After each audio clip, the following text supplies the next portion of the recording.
की कोणताही पात्र मतदार वगळला जाणार नाही आणि कोणताही चुकीचा मतदार समाविष्ट केला जाणार नाही. आम्ही राजकीय लोक काय बोललो म्हणजे आमचं काय तुमचं भांडण नाही बांधावरचं. आज सकाळी एका बिएलओनं असं सांगितलं की तुम्ही काय लांबड लावू नका, मी तुम्हाला फॉर्म दिलेला आहे, तो तुम्ही भरून द्या. साहेब म्हटलं मला गावाकडे तर मला फॉर्म आलाय, म्हणजे साहजिक आहे ना. नवरा दारोड आहे, आतच घेत नाही, त्याचा मुळात बायकोवर संशय. पूर्वी 2 वर्षापूर्वी ती इथं मतदार म्हणून नाव होतं, पण ते लग्न झाले. समजा असे 1000 लोक सापडली डुप्लिकेट. बऱ्याच ठिकाणी असं दिसलं की काही समाज विभागांची नावं मोठ्या प्रमाणावरती मतदार यादीमधून गळलेली आहे, ही वस्तुस्थिती आहे आणि त्यांना मतदानाला जाऊ दिलेलं नाही यंत्रणेच्या या सगळ्या वापरामुळे. दैनिक तरुण भारत संवादच्या SIR वरील राऊंड टेबल चर्चासत्रात प्रमुख पाहुणे आहेत किशोर घाटगे, उपजिल्हा प्रमुख, शिवसेना शिंदे गट कोल्हापूर, कॉम्रेड उदय नारकर, भारतीय कम्युनिस्ट पक्ष कोल्हापूर, अनिल घाटगे, राष्ट्रवादी काँग्रेस शरद पवार गट, नाथाजी पाटील, भाजप जिल्हाध्यक्ष ग्रामीण कोल्हापूर, बाबासाहेब पाटील असुर्रेकर, जिल्हाध्यक्ष राष्ट्रवादी काँग्रेस अजित पवार, गीता चव्हाण, BLO कोल्हापूर दक्षिण मतदारसंघ, अवधूत साळोखे, शिवसेना ठाकरे गट कोल्हापूर, डॉक्टर संपत खिलारी, महसूल उपजिल्हाधिकारी उत्तर विधानसभा निवडणूक अधिकारी, मोहिनी चव्हाण, उपजिल्हाधिकारी निवडणूक कोल्हापूर, राजेश लाटकर, नगरसेवक. नमस्कार, मी सुधाकर काशीद, तरुण भारत निवासी संपादक. आपण सगळ्यांसाठी एक सांगतोय, हे आम्ही दर आठवड्याला एका वेगळ्या विषयावरचं राऊंड टेबल घेतो. आता हे मतदार यादी पुनर्निरीक्षणाचा जो आपले गेले काही महिनाभर सुरू आहे, त्याचे काही चांगले वाईट असे सगळे पडसाद आमच्याकडे इथं उमटतात. तर हे नेमकं काय, अनेकांना विचारलं तर माहीत नाही. अनेक जण सांगतात ते त्यांना जेवढं कळाले तेवढं सांगतात. पूर्ण असा कधीच कळू शकला नाही. म्हणून आम्ही आज ज्यांच्याशी संबंधित हा विषय आहे, जे हे राबवत आहेत, त्यांच्या सगळ्यांचं एक म्हणणं इथं यावं.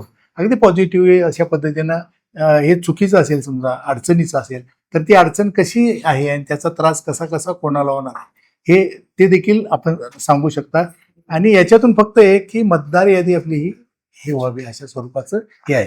तर विषय हा आहे मतदार याद्यांचं पुनर्निरीक्षणाचा आहे. त्याच्यात चांगली बाजू, अडचणीची बाजू वगैरे सगळं सांगा. नमस्कार, मी मोहिनी चव्हाण, आणि आता इलेक्शन कमिशन सांगणार जिल्हाधिकारी कार्यालय आहे का कोल्हापूर. नाही. आपल्या सगळ्यांना माहित असेल की भारताची लोकशाही जी खऱ्या अर्थानं सुरुवात झालेली ती जेव्हा भारताला प्रजासत्ताक म्हणून दर्जा प्राप्त झाला, म्हणजे 26 जानेवारी 1950 पासून आपण त्यावेळेस संविधान हे पहिल्यांदा आपण अंगीकृत करून घेतलेलं आहे.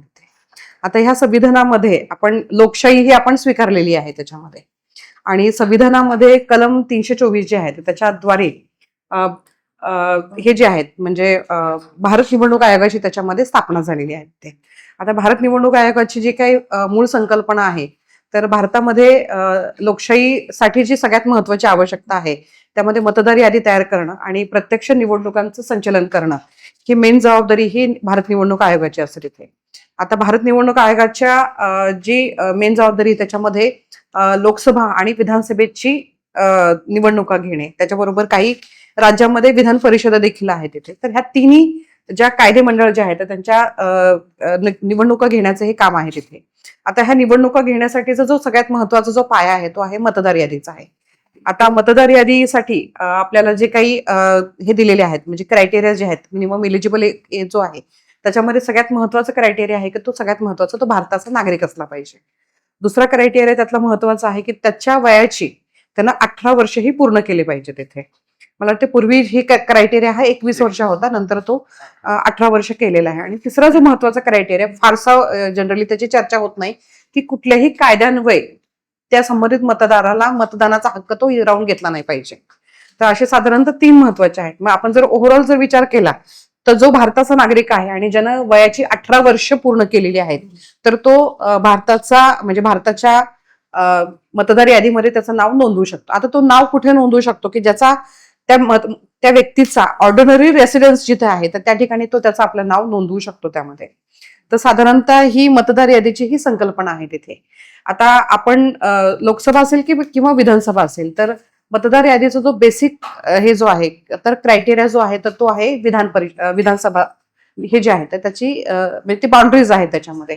कारण एक लोकसभा मतदारसंघामध्ये 6 किंवा 7, 5 किंवा 6 अशा स्वरूपाच्या त्याच्यामध्ये विधानसभा मतदारसंघ त्यामध्ये असतात तिथे. आणि आपली जी बेसिक ही आहे तर विधानसभेची यादीही तयार केली जाते. आता मी बेसिक स्ट्रक्चर त्याच्यामध्ये सांगते की निवडणूक आयोगाच्या ह्याच्याप्रमाणे ECI आहे, त्याच्यानंतर स्टेट लेवलवर CE ऑफिस आहे म्हणजे चीफ इलेक्शन ऑफिसर आहेत, आणि प्रत्येक जिल्ह्याला जिल्हा निवडणूक अधिकारी म्हणून आहे तिथे. आता प्रत्येक जिल्ह्यासाठी जिल्हाधिकारी हे जिल्हा निवडणूक अधिकारी म्हणून काम करत असतात, आणि प्रत्येक विधानसभा मतदारसंघासाठी मतदार नोंदणी अधिकारी हा नेमलेले असतात. त्या व्यतिरिक्त त्यांच्या सहाय्यक मतदार नोंदणी अधिकारी देखील नेमलेले असतात इथे. तर ही साधारणतः आयोगाचीही त्याच्यामध्ये पदांचीही रचना झाली त्याच्यामध्ये. आता खरं तर मतदार याद्यांचं जे काय पुनरीक्षण आहे हे खरं तर दर 10 वर्षानं किंवा ह्यानं ते व्हायला पाहिजे, गरजेप्रमाणे झालं पाहिजे. भारतामध्ये जे शेवटचं विशेष सखोल पुनरीक्षण जे आहे ते 2002 साली ते पार पडलेलं आहे. म्हणजे वेगवेगळ्या टप्प्यामध्ये वेगवेगळ्या राज्यामध्ये ते पार पडलेलं आहे. आणि त्याच्यामध्ये महाराष्ट्रामध्ये हे 2002 ते 3 ह्या कालामध्ये विशेष सखोल पुनरीक्षण कार्यक्रम हा राबवण्यात आलेला आहे. त्यामुळे आता जो काही SIRचा जो सुरू आहे त्याच्यामध्ये बेस आहे तो 2002च्या यादीचा बेस आहे. त्याच्यामध्ये ह्याचा सगळ्यात जी थीम आहे त्याच्यामध्ये की कुठलाही भारताचा जो नागरिक आहे म्हणजे जो इलिजिबल नागरिक आहे त्याची कुठल्याही प्रकारे मतदार म्हणून नोंदणी व्हावी, आणि जो भारताचा नागरिक नाही म्हणजे नॉन इलिजिबल जो असेल तर तो ह्या मतदार यादीमध्ये असता कामा नये, ही त्याची यावर्षीच्या SIRची थीम आहे तिथे. आता SIRचे साधारणतः 3 टप्पे आहेत त्यामध्ये. पहिल्या टप्प्यामध्ये आपली प्री SIR ऍक्टिव्हिटी. आता मगाशी सांगितल्याप्रमाणे आपल्या SIRची जी मोहीम आहे तर त्याच्यामध्ये जी बेसिक जी यादी आपण जी पकडलेली आहे म्हणजे बेस आपण जी मतदार यादी पकडलेली आहे ती 2002ची मतदार यादी पकडलेली आहे तिथे. तर तो बेस पकडून आपण आता या वर्षीच्या मतदार यादी म्हणजे 2026ची जी मतदार यादी आहे ती फ्रीज केलेली आहे. म्हणजे SIR ऍक्टिव्हिटी सुरू होण्याच्या जस्ट आधी ती आपण ती फ्रीज केलेली आहे. तर ही मतदार यादी म्हणजे 2026 मध्ये जे मतदार आहेत तर त्यांचे आई वडील किंवा ते स्वतः यांचं जर त्याच्यामध्ये 2002च्या यादीमध्ये नाव असेल तर त्याचं मॅपिंग सुद्धा केलेलं आहे. हा सर्व डेटा जो आहे तो ECI ने आम्हाला उपलब्ध करून दिलेला होता. ती प्री SIR ऍक्टिव्हिटी जी आहे तर ती कोल्हापूर जिल्ह्यामध्ये पार पडलेली आहे. तर कोल्हापूर जिल्ह्यामध्ये 2002 मध्ये साधारणतः 12 मतदारसंघ होते. काही मतदारसंघांचं त्याच्यामध्ये विभागणी झालेली आहेत, काही मतदारसंघ कमी झालेले आहेत. आता फॉर एक्झाम्पल मला वाटतं पूर्वी गडिंग्लज आणि वडगाव असे 2 मतदारसंघ होते. त्याच्याबरोबर सांगरोळ एक मतदारसंघ होता. पण आपलं जे डिलिमिटेशन झालेलं आहे हे 2007 मध्ये आपलं डिलिमिटेशन झालेलं आहे. आफ्टर डिलिमिटेशन मध्ये पहिलं आपलं इलेक्शन जे आहे ते 2009 मध्ये झालेलं आहे. आणि ह्या डिलिमिटेशन मध्ये आपल्या कोल्हापूर जिल्ह्यामध्ये एकूण 10 मतदारसंघ झालेले आहेत. तर त्याचे जे क्रमांक आहेत तर ते साधारणतः 271 चंदगड पासून ते 280 शिरोळ पर्यंत हे आहेत. हे तर साधारणतः ही आपल्या जिल्ह्याची प्रोफाईल आहे. आता एकूण जर कोल्हापूर जिल्ह्यात जर मतदार बघितले तर साधारणतः 33,44,255 इतके आपले 10 मतदारसंघामध्ये इतके मतदार आहेत. ऑन एन ऍव्हरेज प्रत्येक मतदारसंघामध्ये बघितलं तर एक साधारणतः 3 ते 3.25 लाख मतदार त्यामध्ये उपस्थित आहेत. आणि साधारणतः आता कोल्हापूर जिल्ह्याचं जर टोपोग्राफी बघितलं तर म्हणजे 2 तालुके जर सोडले म्हणजे हातकणंगले आणि शिरोळ जर सोडला तर मला वाटते जवळजवळ 90% जो कोल्हापूरचा भाग आहे तो हा डोंगराळ आहे. तर तिथे जे 9 मतदारसंघ आहेत तर त्याच्यामध्ये पर मतदान केंद्राची संख्या आहे ती थोडीशी कमी आहे. आपल्याकडे आता 2 शहरी मतदारसंघ आहेत. त्याच्यामध्ये एक कोल्हापूर नॉर्थ सर त्याचे मतदार नोंदणी अधिकारी आहेत, आणि त्या व्यतिरिक्त 279 इचलकरंजी हा देखील शहरी मतदारसंघ आहे. तर प्री SIR ऍक्टिव्हिटी जी आहे त्याच्यामध्ये 2002 आणि 2026च्या मतदारांचं मॅपिंग करणं हा जो टप्पा आहे तो आपला पूर्ण झालेला आहे. साधारणतः कोल्हापूर जिल्ह्यामध्ये सगळ्या पूर्ण जिल्ह्याची जर ऍव्हरेज काढली तर साधारणतः 84 ते 85% आपलं इतकं मॅपिंग झालेलं आहे. म्हणजे 2026चे जे मतदार आहेत तर साधारणतः 100 पैकी 84 ते 85 लोकांचा त्याच्यामध्ये 2002च्या यादीप्रमाणे तो हे लागतोय, ट्रेस लागतोय त्याच्यामध्ये. म्हणजे एक तर त्या मतदाराचं स्वतःचं नाव 2002च्या यादीमध्ये असेल किंवा त्यांचे आई वडील ब्लड रिलेशन मधले कोणी असेल तर त्यांचं देखील त्याच्यामध्ये हे लागलेलं आहे. तर ही सगळी पूर्ण प्रक्रिया ही ऑनलाईन पद्धतीने होत असते.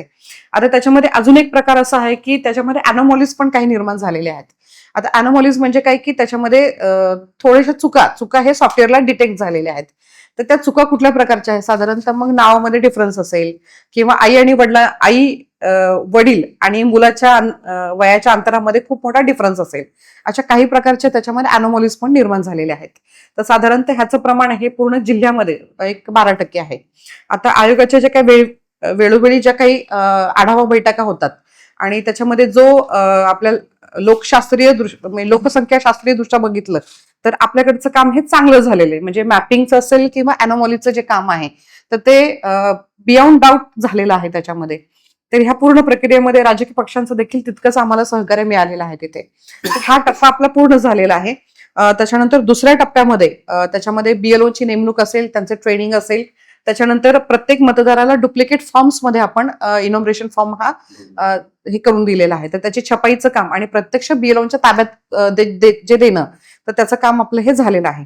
आणि प्रत्यक्ष SIR ऍक्टिव्हिटी आहे तर त्याच्यामध्ये हे जे इनॉमिनेशन फॉर्म जे ऑलरेडी प्री प्रिंटेड आहेत हे प्री प्रिंटेड फॉर्म्स बीएलओने त्यांनी घेऊन हे त्याच्या यादी भागामधले जे काही मतदार आहेत यांच्या घरी जाऊन ह्या फॉर्म त्यांना देणं, त्यांच्याकडून ते भरून घेणं आणि आवश्यक असलेले पुरावे देखील कलेक्शनच्या वेळेस ते उपलब्ध करून घेणं. तर हा जो टप्पा आहे तो आपला 30 जून पासून सुरू झालेला आहे. तो साधारणतः 29 जुलैपर्यंत होणार आहे तिथे. आता या टप्प्यामध्ये खरं तर सगळ्यात महत्वाचं काम आहे की बीएलओने घरोघरी जाणं, ते फॉर्मचं वाटप करणं, त्याच्यामध्ये आवश्यक असलेली सर्व माहिती भरून घेणं. जिथं इलेक्शन कमिशनने अजून एक आम्हाला डेटा त्याच्यामध्ये दिलेला आहे की काही ब्लर फोटोज आहेत किंवा काही फोटोमध्ये जर काही इश्यूज असतील तर तसे देखील फोटोजची यादी आम्हाला दिलेली आहे. तर ते at the time of form कलेक्शनच्या वेळेस देखील ते सुधारित फोटो त्याच्यामध्ये घेऊ शकतात. किंवा एखाद्या मतदाराला वाटलं की माझा मतदार यादीमधला फोटो जो आहे तो मला बदलायचा आहे तर तो EF सोबत देखील तो फॉर्म आता आम्हाला म्हणजे तो फोटो त्यामध्ये देऊ शकतो. तर हे साधारणतः काम आपलं ह्या टप्प्यामध्ये आता सुरू आहे तिथे. पूर्ण प्रक्रिया ही ऑनलाईन असल्यामुळे आपल्याला आता दर दिवशी जे झालेलं काम आहे ते आपल्याला हे तिन्ही स्तरावर दिसतं. त्याच्यामध्ये BLO स्तरावर दिसतं, त्याच्यानंतर मतदार नोंदणी अधिकाऱ्याच्या स्तरावर दिसतं आणि प्लस जिल्हाधिकारी स्तरावर जे DOच्या स्तरावर आहे ते आम्हाला दिसतं तिथे. आज जर पूर्ण जिल्ह्याची जर प्रगती बघितली तर साधारणतः आपलं 80% इनॉमिनेशन फॉर्मचं वाटप पण पूर्ण झालेलं आहे. हे जे वाटप केलेलं आहे त्यापैकी काही जे फॉर्म्स आहेत ते भरून आलेले आहेत आणि BLOना त्या पद्धतीने हे पण दिलेलं आहे, प्रशिक्षण दिलेलं आहे की त्याचं पुढे कसं नक्की काय करायचं, डिजिटायझेशन कसं करायचं तिथं. तर त्याप्रमाणे आज साधारणतः 29% जे आहे तर फॉर्मचं आपलं ऑलरेडी डिजिटायझेशन झालेलं आहे. आताही असं लक्षात येतंय की तिथे एखादा इनॉमिनेशन फॉर्म घेऊन एखाद्या फॅमिलीमध्ये तो BLO गेला तर तिथे डेड वोटर देखील त्यांनी रिपोर्ट केलेला आहे. तर साधारणतः आजच्या डेट पर्यंत 7,000 मतदार जे आहेत तर ते मयत म्हणून देखील त्यांनी नोंदवलेले आहेत. त्या व्यतिरिक्त एखादा घरी गेलं आणि तिथे समजा ती फॅमिली पूर्णपणे परमनंटली शिफ्ट झाली देखील तर असे देखील आकडे जे आहेत आपल्याला हे at the time of form collection त्याच्यामध्ये प्राप्त होतात तिथे. आता जो खऱ्या अर्थानं जो ह्याचा म्हणजे कन्सर्नचा जो आमच्याकडे मुद्दा आहे की BLOना घर न सापडणं पहिला हा विषय आहे त्याच्यामध्ये आणि प्लस 3 वेळा गेल्यानंतर सुद्धा तो फॉर्म जो आहे तो डिस्ट्रीब्युशन न होणं. आता ह्या पूर्ण SIR ऍक्टिव्हिटी ही पारदर्शकपणे व्हावी आणि त्याच्यामध्ये राजकीय पक्षांचा देखील तितकाच सहभाग असावा यासाठी प्रत्येक राजकीय पक्षांना त्याच्यामध्ये बूथ लेवल एजंट्स नेमण्याचे त्याच्यामध्ये हे दिलेले आहेत. तर त्याप्रमाणे काही राजकीय पक्षांनी त्याच्यामध्ये हे बूथ लेवल एजंट नेमलेले आहेत. हे बूथ लेवल एजंट आमच्या BLOच्या सोबत जाऊन हे त्यांना त्यांच्या कामामध्ये हे असिस्ट त्यामध्ये करत असतात. तर हा साधारणतः दुसरा टप्पा जो आहे तो आपला 29 जुलैपर्यंत चालू राहणार आहे तिथे. हे जे फॉर्म्स हे 29 जुलैपर्यंत येणार आपल्याला प्राप्त होणार आहेत आणि डिजिटाईज होणार आहेत तर त्याची प्रारूप यादी ही 5 ऑगस्टला आपली ही प्रसिद्ध होणार आहेत. आता 5 ऑगस्टला जी यादी प्रसिद्ध होणार आहे त्याच्यामध्ये काही फॉर्म्स जे आहेत ते अनकलेक्टेड जे असतील तर त्यांची नावं ही डिलीट केली जाणार आहे तिथे. म्हणजे ती इटसेल्फ डिलिशन म्हणून ती दाखवली जाणार आहे तिथे. त्या व्यतिरिक्त काही अनॉमॉलीज जे आहेत आणि काही अनमॅप्ड जे मतदार आहेत म्हणजे त्यांचा 2002च्या यादीमध्ये कसलाच रेफरन्स लागत नाही तर अशा लोकांची मात्र सुनावणी ही मतदार नोंदणी अधिकारी यांच्या स्तरावरती घेतली जाणार आहे. त्याचबरोबर ज्यांच्या वयाला 18 वर्ष पूर्ण झालेली आहेत आणि तुमच्या ह्या प्रारूप मतदार यादीमध्ये देखील त्यांचं नाव नसेल किंवा त्यांचा जर नावामध्ये बदल करायचा असेल किंवा पाठमध्ये पत्ता बदलायचा असेल तर ते देखील दावे आणि हरकती जे आहेत तर ते 5 ऑगस्ट नंतर हे संबंधित मतदार नोंदणी अधिकारी यांच्याकडे ते दावे दाखल करू शकतात. यासाठी आपण प्रत्येक मतदार नोंदणी अधिकाऱ्यांना सुनावणी घेण्यासाठी कारण त्याचे पुरावे आपल्याला at the time of hearing द्यावे लागणार आहेत तर प्रत्येक मतदार नोंदणी अधिकाऱ्याच्या मदतीला आपण साधारणतः 12 ते 13 एवढे आपण सहाय्यक मतदार नोंदणी अधिकारी देखील आपण नेमलेले आहेत तिथे. कारण जर अॅनोमॉलीजचं आणि ह्याचं जर प्रमाण बघितलं, आपलं 15% अनमॅपचं जर प्रमाण बघितलं, तर साधारणतः एक 10-1 लाख इतके आपल्याला म्हणजे हे आहेत सुनावण्या घ्यावे लागतील. आता ह्या पूर्ण SIR ऍक्टिव्हिटीमध्ये काही आपल्या त्याच्यामध्ये मतदार यादीमध्ये चेंजेस पण होतील. एकच फक्त असं मिळालं बरोबर की 2002 ला जे आपण रिव्हिजन केलं होतं आणि आता आपण एक रिव्हिजन करतोय, त्याच्यामध्ये नेमका बदल काही झालाय का तीच आपण पद्धत बघतो? निश्चितपणे बदल झालेले आहे त्याच्यामध्ये. कारण 2002च्या यादीमध्ये नाव आहे आणि 26 मध्ये पण नाव आहे. त्याच्यामध्ये बरेचसे मतदार असे म्हणजे असू शकतात त्याच्यामध्ये की जे मयत झालेले आहेत, पण कुठल्या ना कुठल्या कारणामुळे त्यांची नावं अद्यापपर्यंत डिलीट झालेली नाहीत. त्या व्यतिरिक्त समजा माझं लग्न होऊन मी गेले असेल, पण माझं 2026 यादीमध्ये नाव ह्या यादीमध्ये असायला पाहिजे, ते 2002च्या यादीमध्ये थोडक्यात काय की माझं नाव मी ते विचारत नाहीये. 2002 ला जी रिव्हिजन केली, ज्या आधारावरती ती रिव्हिजन केली ते आधार आणि आता जी आपण रिव्हिजन करतो आहे त्याचे आधार एकच आहेत का त्याच्यामध्ये काही बदल झाले, निकषामध्ये काही बदल झालाय? सर्वांना नमस्कार. मी डॉक्टर संपत खिलारी, उपजिल्हाधिकारी महसूल, जिल्हाधिकारी कार्यालय कोल्हापूर तथा मतदार नोंदणी अधिकारी 276 कोल्हापूर उत्तर विधानसभा मतदारसंघ, म्हणजे जो आपला शहरी मतदारसंघ आहे त्याचं सर्व काम जे आहे ते आम्ही एकत्रित कुटुंब म्हणून करतो. सगळी माहिती आता मॅडमने सविस्तर दिली आहे, कारण ते जिल्हा नोडल अधिकारी आहेत ह्या विषयाचा. प्रश्न आपण जो विचारला तो मूलभूत आहे, तो लोकांना पण पडतो. बेसिक कायद्यामध्ये काही दुरुस्ती झालेली नाही, कार्यपद्धतीमध्ये थोडीशी दुरुस्ती झालेली आहे. हा सर्वात महत्वाचा आहे. म्हणजे नियम निकष याच्यामध्ये काही बदल झाले नाही. तेव्हा हे 18 वर्ष होतं, आता 18 वर्ष आहे, पण कार्यपद्धती बदलली आहे. कारण 2002-03चा SIR सुद्धा मी केला आहे. त्यावेळेस मी एका ठिकाणी सहाय्यक मतदार नोंदणी अधिकारी होतो, शहरामध्येच होतो पुण्यामध्ये. आणि आता सुदैवाने मी परत दुसरा SIR पण त्या ठिकाणी करतो आहे. दोन्ही पद्धतीचे अनुभव आहे. पण तेव्हाची फक्त कागदावरची पद्धती होती. तेव्हा ऍप, प्री SIR, डिजिटायझेशन ह्या गोष्टी नव्हत्या. तेव्हा BLO नव्हते. तेव्हा फक्त त्या कालावधीकरता आम्ही काही लोकांना हायर केलं. आता मतदार यादी नियमितरित्या शुद्ध व्हावी, चांगली व्हावी, सकस व्हावी, ह्या सगळ्या गोष्टींकरता आता आपले जशा ताई या ठिकाणी आलेल्या आहेत, मतदान केंद्रस्तरीय अधिकारी हे वर्षभर नियमित कामकाज करतात. दुसरा बदल झालेला आहे तो की पूर्वी बैठका व्हायच्या, परंतु प्रत्येक मतदान केंद्राकरता राजकीय पक्ष प्रतिनिधी नसायचा, जो आता आपण BLA म्हणतो. मतदान केंद्रस्तरीय अभिकर्ता किंवा प्रतिनिधी हा पूर्वी नेमायचो नाही आपण, फक्त यंत्रणाच ते काम करायची आणि मिटिंग करता फक्त यायचे. आता आपण आमच्या BLOना सहकार्याकरता एक BLA सुद्धा दिलेला आहे. बाकी नियमात काय बदल नाही. फक्त मॅडमने जे सांगितलं की प्री SIR मॅपिंग आम्ही का केलं, 2002-03 किंवा 2 ते 4च्या डाटाबेस सोबत आपण मॅपिंग का केलं, जे सांगितलं की याच्यामध्ये मतदार म्हणून तुमचं नाव नोंदवण्याकरता सर्वात महत्वाची अर्हता व निकष आहे तो आहे संबंधित व्यक्ती ही आपल्या भारताची नागरिक असायला पाहिजे. आणि मग ते नागरिकत्वाचे वेगवेगळे पुरावे घेण्यापेक्षा आयोगाचं असं म्हणणं आहे की 2002 ते 4च्या SIR मध्ये ज्याचं नाव आहे, म्हणजे तेव्हा थोडक्यात ती व्यक्ती तेव्हा 18 वर्षाची होती, तिचा जन्म हा 87 सालच्या पूर्वीचा आहे. आणि आपल्या भारतीयत्वाचा सध्याचा निकष जो आहे तो 1 जुलै 1987च्या पूर्वी जन्म झालेला व्यक्ती हा आता आपल्या भारताचा नागरिक झालेला आहे. म्हणून मग 2002 ते 4च्या SIRचा ह्या SIR सोबत आपण संबंध जोडला आहे. म्हणजे ज्या व्यक्तीचं नाव समजा आपलं असलं किंवा आता माझं, मी पण माझं नाव काल चेक केलं पहिल्यांदा सुदैवाने, म्हणलं आपण सगळ्यांच्याकडे आपलं बघावं. तर माझं जुन्नरमध्ये 25 वर्ष वयोगटामध्ये ते नाव त्या ठिकाणी मतदार म्हणून नोंदवलेलं आहे. आता मला सेल्फ मॅपिंग म्हणून त्या ठिकाणी मॅप केलंय. आता माझं काय, मी तिथे नाही आहे गावी, माझं नाव गावी आहे, माझ्या तर भाऊ किंवा कोणतरी तो फॉर्म भरून देतील. आणि मी म्हणजे माझ्यासारख्या मतदाराने ज्याचं नाव 2002च्या यादीमध्ये सुद्धा आहे त्याला फक्त तो एक EF फॉर्म भरून द्यायचा आहे. त्याला काहीही कागद लावायचा नाही, त्याला काहीच द्यायचं ना. आता मला काही आपले राजकीय पक्ष प्रतिनिधी आपल्या भागाभागात कॅम्प घेत आहेत, त्या कॅम्पवर ते छापतात येताना 2 photo, light bill, PAN card. मी त्यांना मेसेज केले की कृपया हे लिहू नका, नाहीतर मतदार यायचं नाही तुमच्याकडे. त्यांनी फक्त काय करायचं आहे, एक तर ईएफ नसेल भेटला तर तो ईएफ घ्यायला यायचंय, भेटला असेल तर तो भरून घेऊन यायचंय आणि त्याच्यात मोबाईल नंबर मात्र देणं आवश्यक आहे. आधार कार्ड कंपल्सरी दिलेलं नाही, पण ते आम्ही द्या असं सांगतो आहे, कारण काही लोकांना जन्मदिनांक माहिती नाहीत.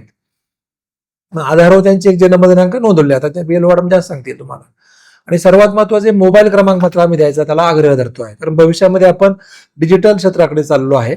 भविष्यात मतदाराला आमच्याकडे यायची गरज नाही, तो घरी बसून आपल्या त्या एनरोल केलेल्या मोबाईलवरनं सुद्धा आपले फॉर्म भरू शकतो, आपला फॉर्म कुठे आहे काय आहे पाहू शकतो, आपलं केंद्र पाहू शकतो. म्हणून मोबाईल क्रमांक आपण कुटुंबातला एकाचा द्यावा सांगतो. आणि सही प्रौढ व्यक्तीचे एवढा एकच बदल आहे, म्हणजे बाकी काही कार्यपद्धतीमध्ये वेगळा बदल नाही. म्हणजे मी आपल्या सर्वांच्या मार्फत पहिल्यांदाच मनामधल्या शंका दूर करतो की याला फार कागद देण्याची आवश्यकता नाही. जो मॅप झाला, समजा असं गृहीत धरा की आता साहेबांचं नाव मॅपिंग मध्ये झालेलं नाही, ते भेटले नाही, किंवा आमच्या काय होतं आपल्या मतदार यादीमध्ये नावामध्ये एक स्पेलिंग असते किंवा एक नाव वेगळ्या प्रकारे लिहिलं असतं आणि आपण वेगळं सांगत असतो, आपल्याला ते माहित नसतं. कधी कधी योग्य नाव सांगितल्यावर आमचा BLO काय करतो, ते नाव टाईप करतो आणि मग परत त्याला ती माहिती सापडते.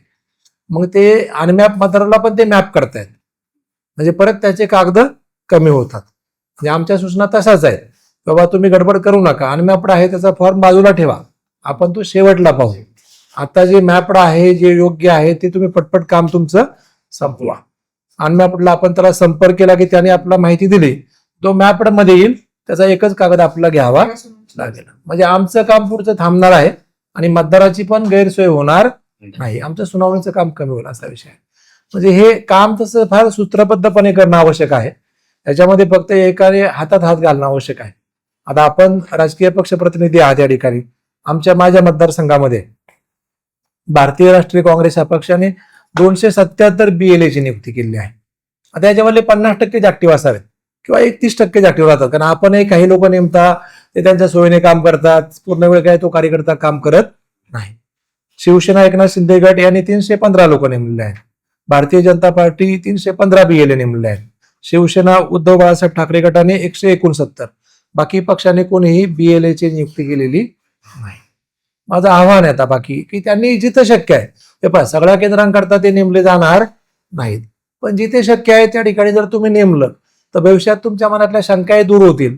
आणि ही जी यादी आहे शेवटी आमचे BLO, आता ह्या महिला भगिनी BLO म्हणून काम करतायत, त्यांचं काम करून काम करतायत, मग त्यांनाही काहीतरी सपोर्ट जर भेटला तर त्यांचं काम चांगल्या पद्धतीने आणि खात्रीदायकरित्या आपण वेळेवर पूर्ण करू शकतो.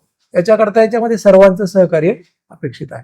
फक्त लोकांच्या मनामध्ये एक भीती आहे की काहीतरी वेगळं काय चाललंय, वेगळं काही नाही, फार साधा सोपा कार्यक्रम आहे एक. आणि गैरसमज आहे की परवा तर जनगणनेचा माणूस आलता, परवा तर मी कागद भरून दिलाय, आता परत कशाला देऊ. लोकांमध्ये ही एक त्यांना कळेन झाले. आता प्रसिद्धी भरपूर आहे, तुम्ही सध्या तुमच्या पेपरचं शेवटचं पान पहा, त्याच्यामध्ये SIRच्याच बातम्या आहेत, BLOच्या अडचणी आहेत, काही ठिकाणी कॅम्प लावले त्याच्या बातम्या आहेत. आपण आता अगदी सोशल मीडियावर टाकलेलं आहे, कोल्हापूर महानगरपालिकेच्या इंस्टाग्राम पेजवर आहे, त्याला जवळजवळ 50,000 लाईक्स आहेत. आपण त्याचे इंटरव्ह्यू केलेले आहेत. आता काल आपण जसं असा आहे तसा टोमॅटो आपण काल लाईव्ह त्या ठिकाणी आम्ही मुलाखत दिलेली आहे. आम्ही आमच्या याच्यावरनं प्रसिद्धी करतोय, लोकांना ते कळतंय, पण लोक येत आहेत. पण काही गैरसमजामुळे मग मी काही जण, आता माझ्या मतदारसंघात तुम्ही घेतलं, आमच्याकडे 3,05,426 मतदार आहेत कोल्हापूर शहरमध्ये. त्याच्यापैकी आतापर्यंत 1,65,040 मतदारांचे EF आमच्या लोकांनी वाटप केलेत. म्हणजे आमच्या BLOने हे गणनापत्रक जे आहे ते वाटप केले. अरे पहा शहरचे क्षेत्र आले तर ते वाटप झाले. आता आम्ही आमच्या BLOने सांगतो काही ठिकाणी हे वाटप केले गेलेले नाही, आमचे BLO वाटप साहेब आम्ही वाटप केला की मार्क करतो आणि आमचं प्रमाण हे योग्य आहे. आता हळूहळू आम्ही जेवढे अजून शक्य आहे ते राजकीय पक्षांचे शिबिर ह्या याच्यातनं ते 20 तारखेपर्यंत वाटप करणार. शेवटला काय होणार आमच्याकडे, समजा यांच्या आता ह्या ताईंकडे यांचे किती मतदार आहेत तुमचे, वाटप किती झाले 576, म्हणजे अंदाजे जवळ 60% वाटप आहे. अजून ह्या पुढचे 5-6 दिवस प्रयत्न करणार सर्वांच्या समन्वयातनं जे जे वाटप करायचे त्यांचं, आणि जे नाही त्यांच्या ठिकाणी आम्ही त्यांना एक पंचनामा दिलेला आहे. ते पहिली भेट देणार तिथे एक फोटो काढून ठेवणार पुरावा म्हणून, दुसरी भेट देणार फोटो काढणार, तिसऱ्या भेटीला त्या पंचनामा करणार होता की मी ते भेट दिली, मतदार सापडत नाही, उपलब्ध नाही, आणि त्या मतदाराच्या अनुषंगाने त्या एंट्री घेणार की नॉट ट्रेसेबल किंवा ऍबसेंट, त्याला तो त्या ठिकाणी फॉर्म भेटणार नाही. सर्वात महत्वाचं आहे याची जी मुदत आहे ती मॅडमने सांगितलं ती 29 जुलै 2026 आहे. तोपर्यंत संबंधित एनरोलमेंट फॉर्म किंवा गणनापत्रक हे आम्हाला येणं अत्यंत आवश्यक आहे. आता आपल्या डोक्यामध्ये अशी काही शंका आहे की मॅप्ड झाला म्हणजे नाव येणारच. अजिबात नाही. तो मॅप्ड आहे पण त्याला ईएफ फॉर्म द्यावाच लागेल. त्याने ईएफ जर दिला त्याने म्हणजे कसं आहे समजा आता आम्ही ते पण दूर करतोय. आपला शहरी मतदारसंघ आहे. आपले बरेचसे लोक दिवसभर नोकरीला असतात. काही लोक मुंबई पुण्याला बाहेर आहेत. हा फॉर्मवर मतदाराची स्वतःची सही अपेक्षित नाही. घरातला कोणीही एखादा प्रौढ व्यक्ती ती सही करू शकतो. काही अडचण नाही. फक्त तो मिळणं आवश्यक आहे. तो जर मिळाला तरच त्या मतदाराचं नाव जी यादी 5 ऑगस्टला प्रसिद्ध होईल त्याच्यामध्ये येईल. आता काही अजून गैरसमज आहेत की बाबा ही यादी झाल्याच्यात नाव नाही आलं म्हणजे माझे भविष्यातले सगळे हक्क गेले. असं अजिबात नाही. त्याला भविष्यात जेव्हा ही यादी अंतिम होईल 7 ऑक्टोबरला त्याच्यानंतर मतदाराचे आपले 6 नंबरचे फॉर्म वगैरे भरू शकतात. पण आता सोपं काय आहे त्याला आता फक्त एक सिंगल फॉर्म भरायचा आहे ईएफ. नंतर मात्र त्याला नमुना 6 आणि आता ईएफ आमचा बीएलओ घरी घेऊन जातोय. भागात जातोय. अगदी घरी ना. आता तुम्ही बघितलं साहेब आमच्या भागात कुठं घरोघरी कोणी येत नाही. आता गेले काहींची घरं काहींचे पत्ते चुकीचे आहेत. काहींनी घरं बदललेत. शहरी भागात तर हा फरक. ग्रामीणला सगळे सोपं आहे. ह्या गल्लीमध्ये हा राहतो पटपट वाटप होते. शहरामध्ये थोडीशी अडचण येते. समजा नाही पण तो भागात कुठतरी आहे आणि अगदी तुम्ही समजा एखाद्या ठिकाणी आता मला 2-3 फोन आले पाहिजे. मी आता त्याला सांगितलं की तुम्ही बीएलओचं नाव कसं शोधायचं आहे. आपल्या आयोगाच्या साईटवर ते बीएलओचं नाव त्यांना सापडतं. काही लोक नाव शोधतात, मोबाईल नंबर शोधतात, बीएलओला फोन करतात. त्याला सांगतात की मी आता नाही संध्याकाळी ये, उद्या ये. म्हणजे हे कम्युनिकेशन सुद्धा प्रोएक्टिव्हली चालू राहतं. काही लोकांसोबत आमच्या लोकांचा संपर्क होत नाही तो होणार सुद्धा नाही शहरी मतदारसंघात. आता तो व्हावा ही तुमची अपेक्षा असते तर हे राजकीय पक्षांचं काम आहे. प्रत्येक मतदाराचं नाव बीएलए मार्फत यादीमध्ये येण्याकरता सहकार्य करणं. म्हणजे नंतर काहीतरी हे काम झालं नाही किंवा नाही ते न करता आता जे प्रवाहामध्ये काम चालू आहे त्याच्यामध्ये आपण सहभागी व्हायला पाहिजे. तुमच्या सूचना आम्हाला द्यायला पाहिजे. साहेब तुमच्या अडीअडचणी आम्हाला सांगायला पाहिजे. आमचा बीएलओ किंवा समजा मी काम करत नाही तर मला सांगायला पाहिजे साहेब अशा पद्धतीने आपण काम करू. आपल्याला काम वाढवायचं आहे. आमची काही अडचण नाही. पण आता ईएफ नाही भेटला तर मी सांगतोय की त्याला एका कागदाच्या ऐवजी उद्या 6 नंबर द्यावा लागेल. तेव्हा त्याच्या घरी बीएलओ जाणार नाही. त्याला यावं लागेल परत. म्हणजे आज माझे 350 बीएलओ घरी घरी जाऊ शकतात. उद्या समजा असे गृहीत धरा की आपण 20,000 मतदार नाही आले तर 20,000 मतदारांना म्हणजे मतदारांच्या डोक्यामध्ये हे गांभीर्य यायला पाहिजे. एक पण यावं तर लागेल पण त्याला 2 कागद द्यावे लागतील. एक आहे नमुना 6 आणि त्याला घोषणापत्र द्यावं लागेल परत. कारण त्याच्यावर त्यावेळेस जरा थोडासा डाऊट सिस्टीम काय सांगते त्रास देऊ नका. परंतु जर तो ह्या एवढ्या मोठ्या सिस्टीम मध्ये आला नाही तर त्याची खात्री व्यवस्थित करा. योग्य मॅडमने सांगितलं असं की आयोगाचं घोषवाक्य आहे की कोणताही पात्र मतदार वगळला जाणार नाही आणि कोणताही चुकीचा मतदार समाविष्ट केला जाणार नाही. अत्यंत सुस्पष्ट आहे. म्हणून मग आपण सर्वांनी जे योग्य आहेत पात्र आहेत त्यांच्यासाठी आपल्याला एकत्रपणे काम करायचंय. आणि जे नाही आहेत आपल्या सिस्टीममध्ये आता मॅडमने सांगितलं 4 प्रकारचे मतदार याच्यात येणार नाहीत. एक आहे मयत. आता माझ्या मतदारसंघात आतापर्यंत 1021 लोक मयत सापडले आहेत. दुसरा आहे ऍबसेंट. म्हणजे आमचा बीएलओ त्या ठिकाणी गेला 2-3 वेळा गेला आणि तो टेम्पररी कुठेतरी शिफ्ट झालाय किंवा तो गेला आणि तो बाहेर आहे. तो काय रिस्पॉन्स देत नाही. ते फक्त पंचनामा करतील आणि त्याला ऍबसेंट म्हणून मार्क करतील की हा गैरहजर आहे. त्याला काय आम्ही ईएफ देऊ शकलो नाही.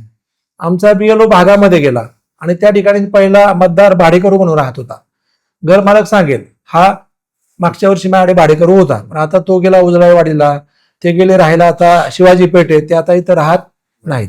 ते त्या ठिकाणी पंचनामा करणार आणि त्याला त्या ठिकाणी परमानंटली शिफ्टेड कारण तो भाडेकरू होता.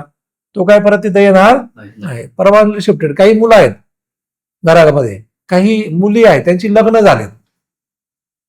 आता पूर्वी 2 वर्षापूर्वी ती इथं मतदार म्हणून नाव होतं पण लग्न झालंय. समजा अशी 1000 लोक सापडली ती आता परमानंटली शिफ्टेड झाली. मग आमच्या बेरोना आम्ही काय सांगितलं तुम्ही त्या ईएफ फॉर्मवर लिहून घ्या घरच्यांकडून की माझ्या मुलीचे लग्न झाले आहे ती परगावी दिलेली आहे.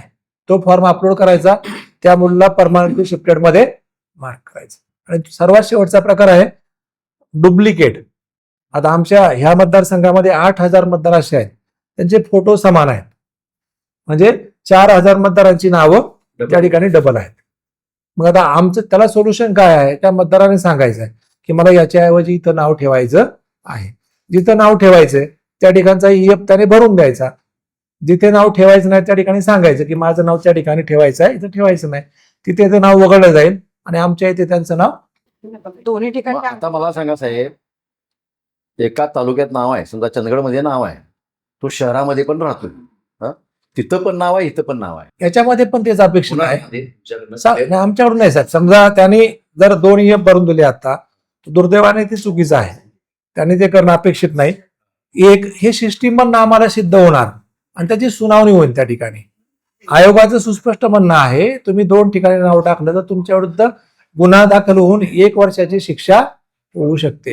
एक त्याच्यामध्ये हे आहे त्याच्यामध्ये की समजा एखादा माझा चंदगड मधला ईएफ मी भरून दिला आणि तिथे लगेच तो स्कॅन झाला, तर सेम व्यक्तीने समजा कोल्हापूरमध्ये जर दिला ना, तर ऑलरेडी एनरोल्ड म्हणून हा फॉर्म स्कॅनच होत नाही का, म्हणजे त्या सिस्टीम मध्ये तुमच्या आहे.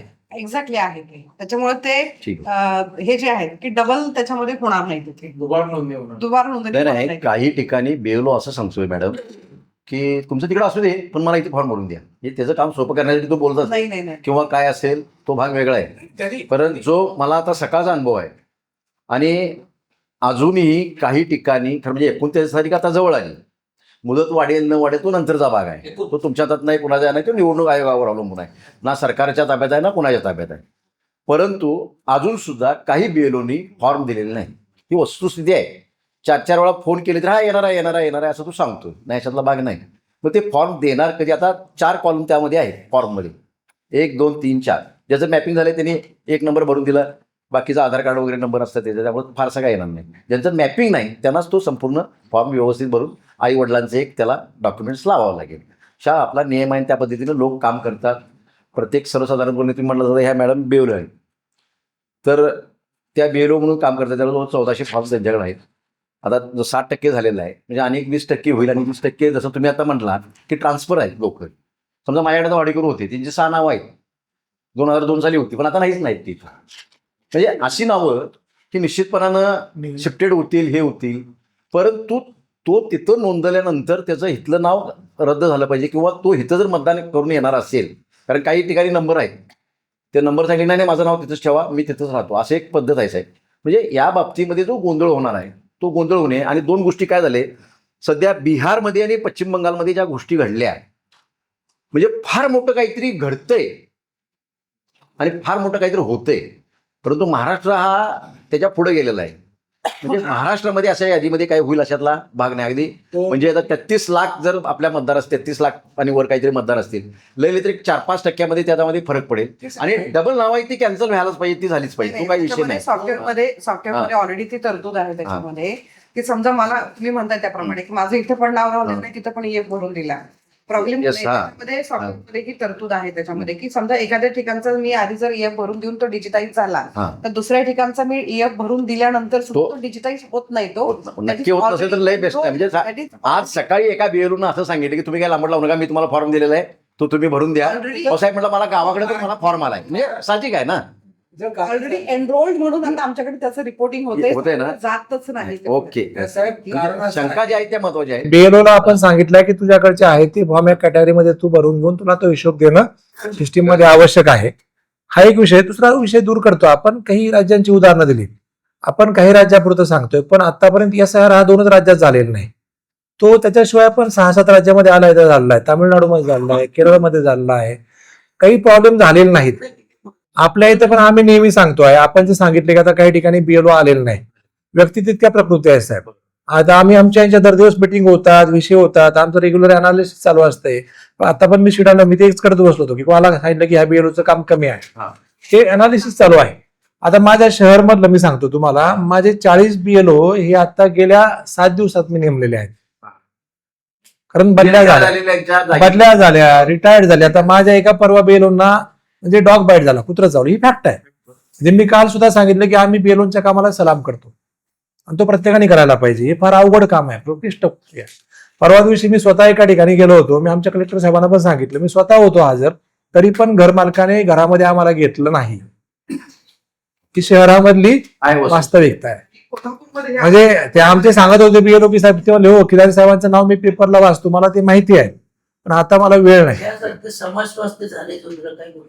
म्हणून आपल्याला सगळ्यांना एकत्र यायचं आहे. एक आम्ही परवाच्या मीटिंग मध्ये आपले पण लोक आले, काँग्रेसचे बाकी पण लोक होते. आता काय होतं, प्रतिनिधी बदलतात. इथं तुम्ही सगळे मेन कॉपी आले दिसते. आम्ही त्यांना आमचा ग्रुप केला, सांगितलं की तुम्हाला जेव्हा जेव्हा असं वाटेल ना की इथं नाही तर तुम्हाला लगेच तात्काळ मला मेसेज द्या. आता काल मला मेसेज आले, दोघांमध्ये समन्वय साधला, जवळ 6 ते 7 ठिकाणचे असे फोन आले. आम्ही ते समन्वय साधला, काम त्या ठिकाणी चालू केलं. कधी कधी काय होतं की आपण सांगतो तेव्हा BLO अडचणीमध्ये असतो, त्याला त्याचा शासकीय बॉस पण बोलवतो. हे सगळे पूर्ण वेळ नाही साहेब, नाही. यांना टाइम म्हणजे त्याला ते ऑफिसचा माणूस पण सांगतो की माझं काम तू कर, ते पण काम कर. या सगळ्या गोंधळामध्ये हे सगळं. पण आपल्या या सगळ्यांना समन्वय साधून परत सांगतो, जो पात्र मतदार आहे, जो भागामध्ये आहे, तुम्हाला तो माहिती आहे, त्याला अजून आपल्याकडे वेळ भरपूर आहे. आज तारीख आहे 14, अजून 15 दिवस आहेत साहेब. 15 दिवसामध्ये जर आपण सगळे एकत्र आलो, आता आमचं टार्गेट काय की दर दिवस साधारणतः मॅडम पण सांगतात, आमचा मेसेज पडतो 60 फॉर्म दर दिवस गोळा करायचे. आमचं त्यांना उद्दिष्टच आहे 60, जास्त तुम्ही करू नका. 60 गोळा करा, 60 डिजिटाईज करा, 60 वाटप करा. त्या पद्धतीने जरी तुम्ही गेला तरी तुमचं त्या मुदतीमध्ये अगदी छान पद्धतीने काम होतं. आता आज आमच्याकडे काही BLO असतात, त्या ताईंचं पण डिजिटायझेशनचं काम चांगलं आहे, 22% काम आहे. माझ्या मतदारसंघाच्या ॲव्हरेज काम आहे 16%. म्हणजे जिल्ह्याच्या ॲव्हरेजच्या वरती त्या शहरी मतदारसंघातल्या BLO असून चांगलं काम केलंय. काही लोक कमी काम करतायत, काही लोक चांगलं काम करतायत. म्हणून व्यक्ती तितक्या प्रबळ आहे. आपल्याला राजकीय पक्षांना जेव्हा कळेल ना की साहेब या ठिकाणी थोडंसं काम कमी आहे, आपण कृपया खालच्या BLAंना किंवा तुमचे मतदारसंघ प्रभारी जे त्यांना सांगा, आम्हाला सांगा. हे काय झालंय म्हणजे आता एकमेकांच्या तक्रारी करून काय नाही, राष्ट्रीय कार्यक्रम हा पुढे गेला पाहिजे. योग्य मतदार आला पाहिजे आणि चुकीचा मतदार गेला पाहिजे. त्याला कायमपणे काय असावं, निवडणूक आयोग म्हणजे काय आहे, सगळेच निवडणूक आयोगाचं काम करतात, कारण निवडणूक आयोग दिसत पण नाही कुठं. एक भाग निवडणूक आयोगाच्या नावाखाली सगळ्या गोष्टी रेटल्या जातात. ज्या वेळेला BLOचं प्रशिक्षण चालू होतं, मी मॅडमच्या मिटिंगला पण सांगितलं, आमचे BLA त्याच वेळी जरा बोलवले असते ना, हा समन्वय अजून चांगला झाला असता.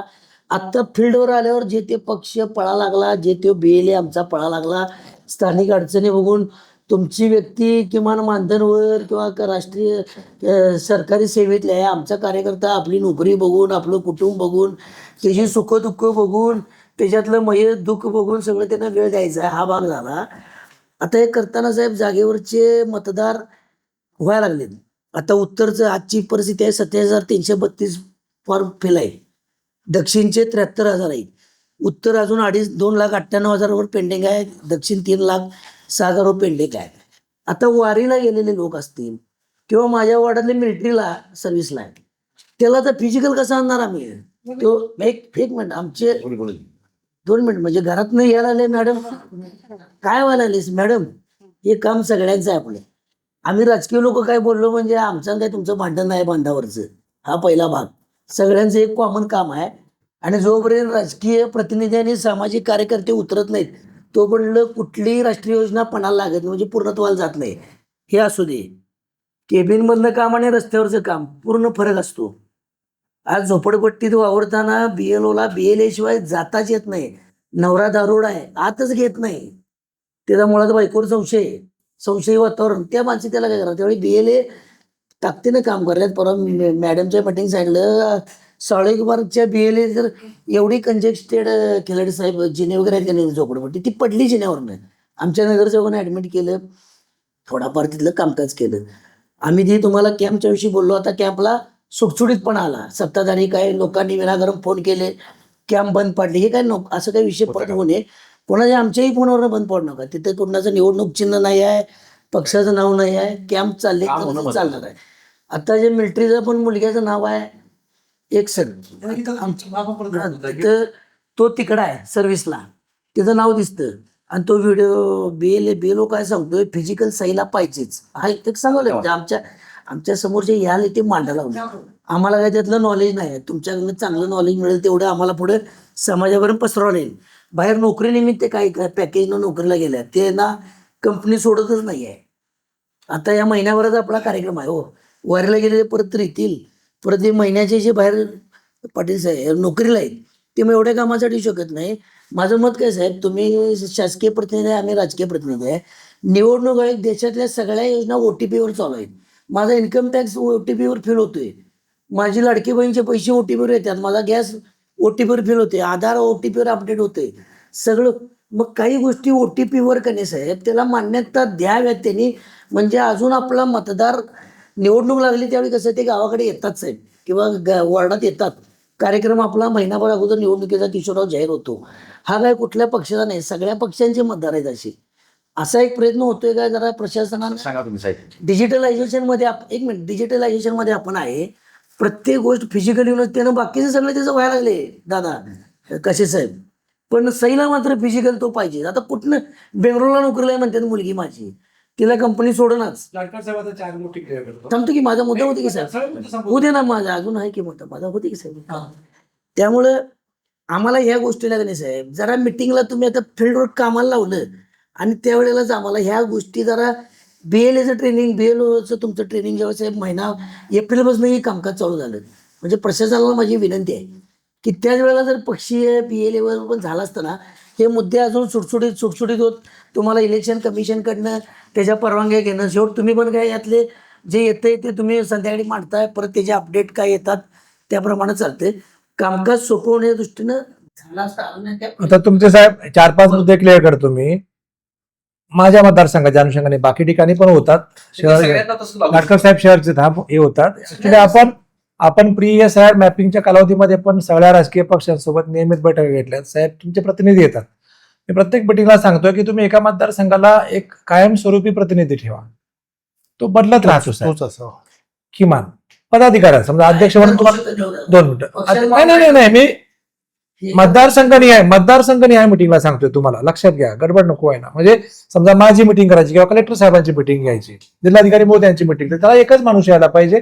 सूचनांचं तो पर्क्युलेशन प्रॉपर करतो, तो निरोप चांगला खाली देऊ शकतो. माणूस बदलला की सगळं परत बदललं जातं. एक तरी आमच्या इथे चांगला संवाद आहे. काही 5-6 पक्षाचे लोक येतात, आम्ही त्यांचा व्हॉट्सअप ग्रुप केलाय, मेसेज देतो. एक विषय आता नाही, पहिल्यापासून आहे, तुम्ही चेक करा.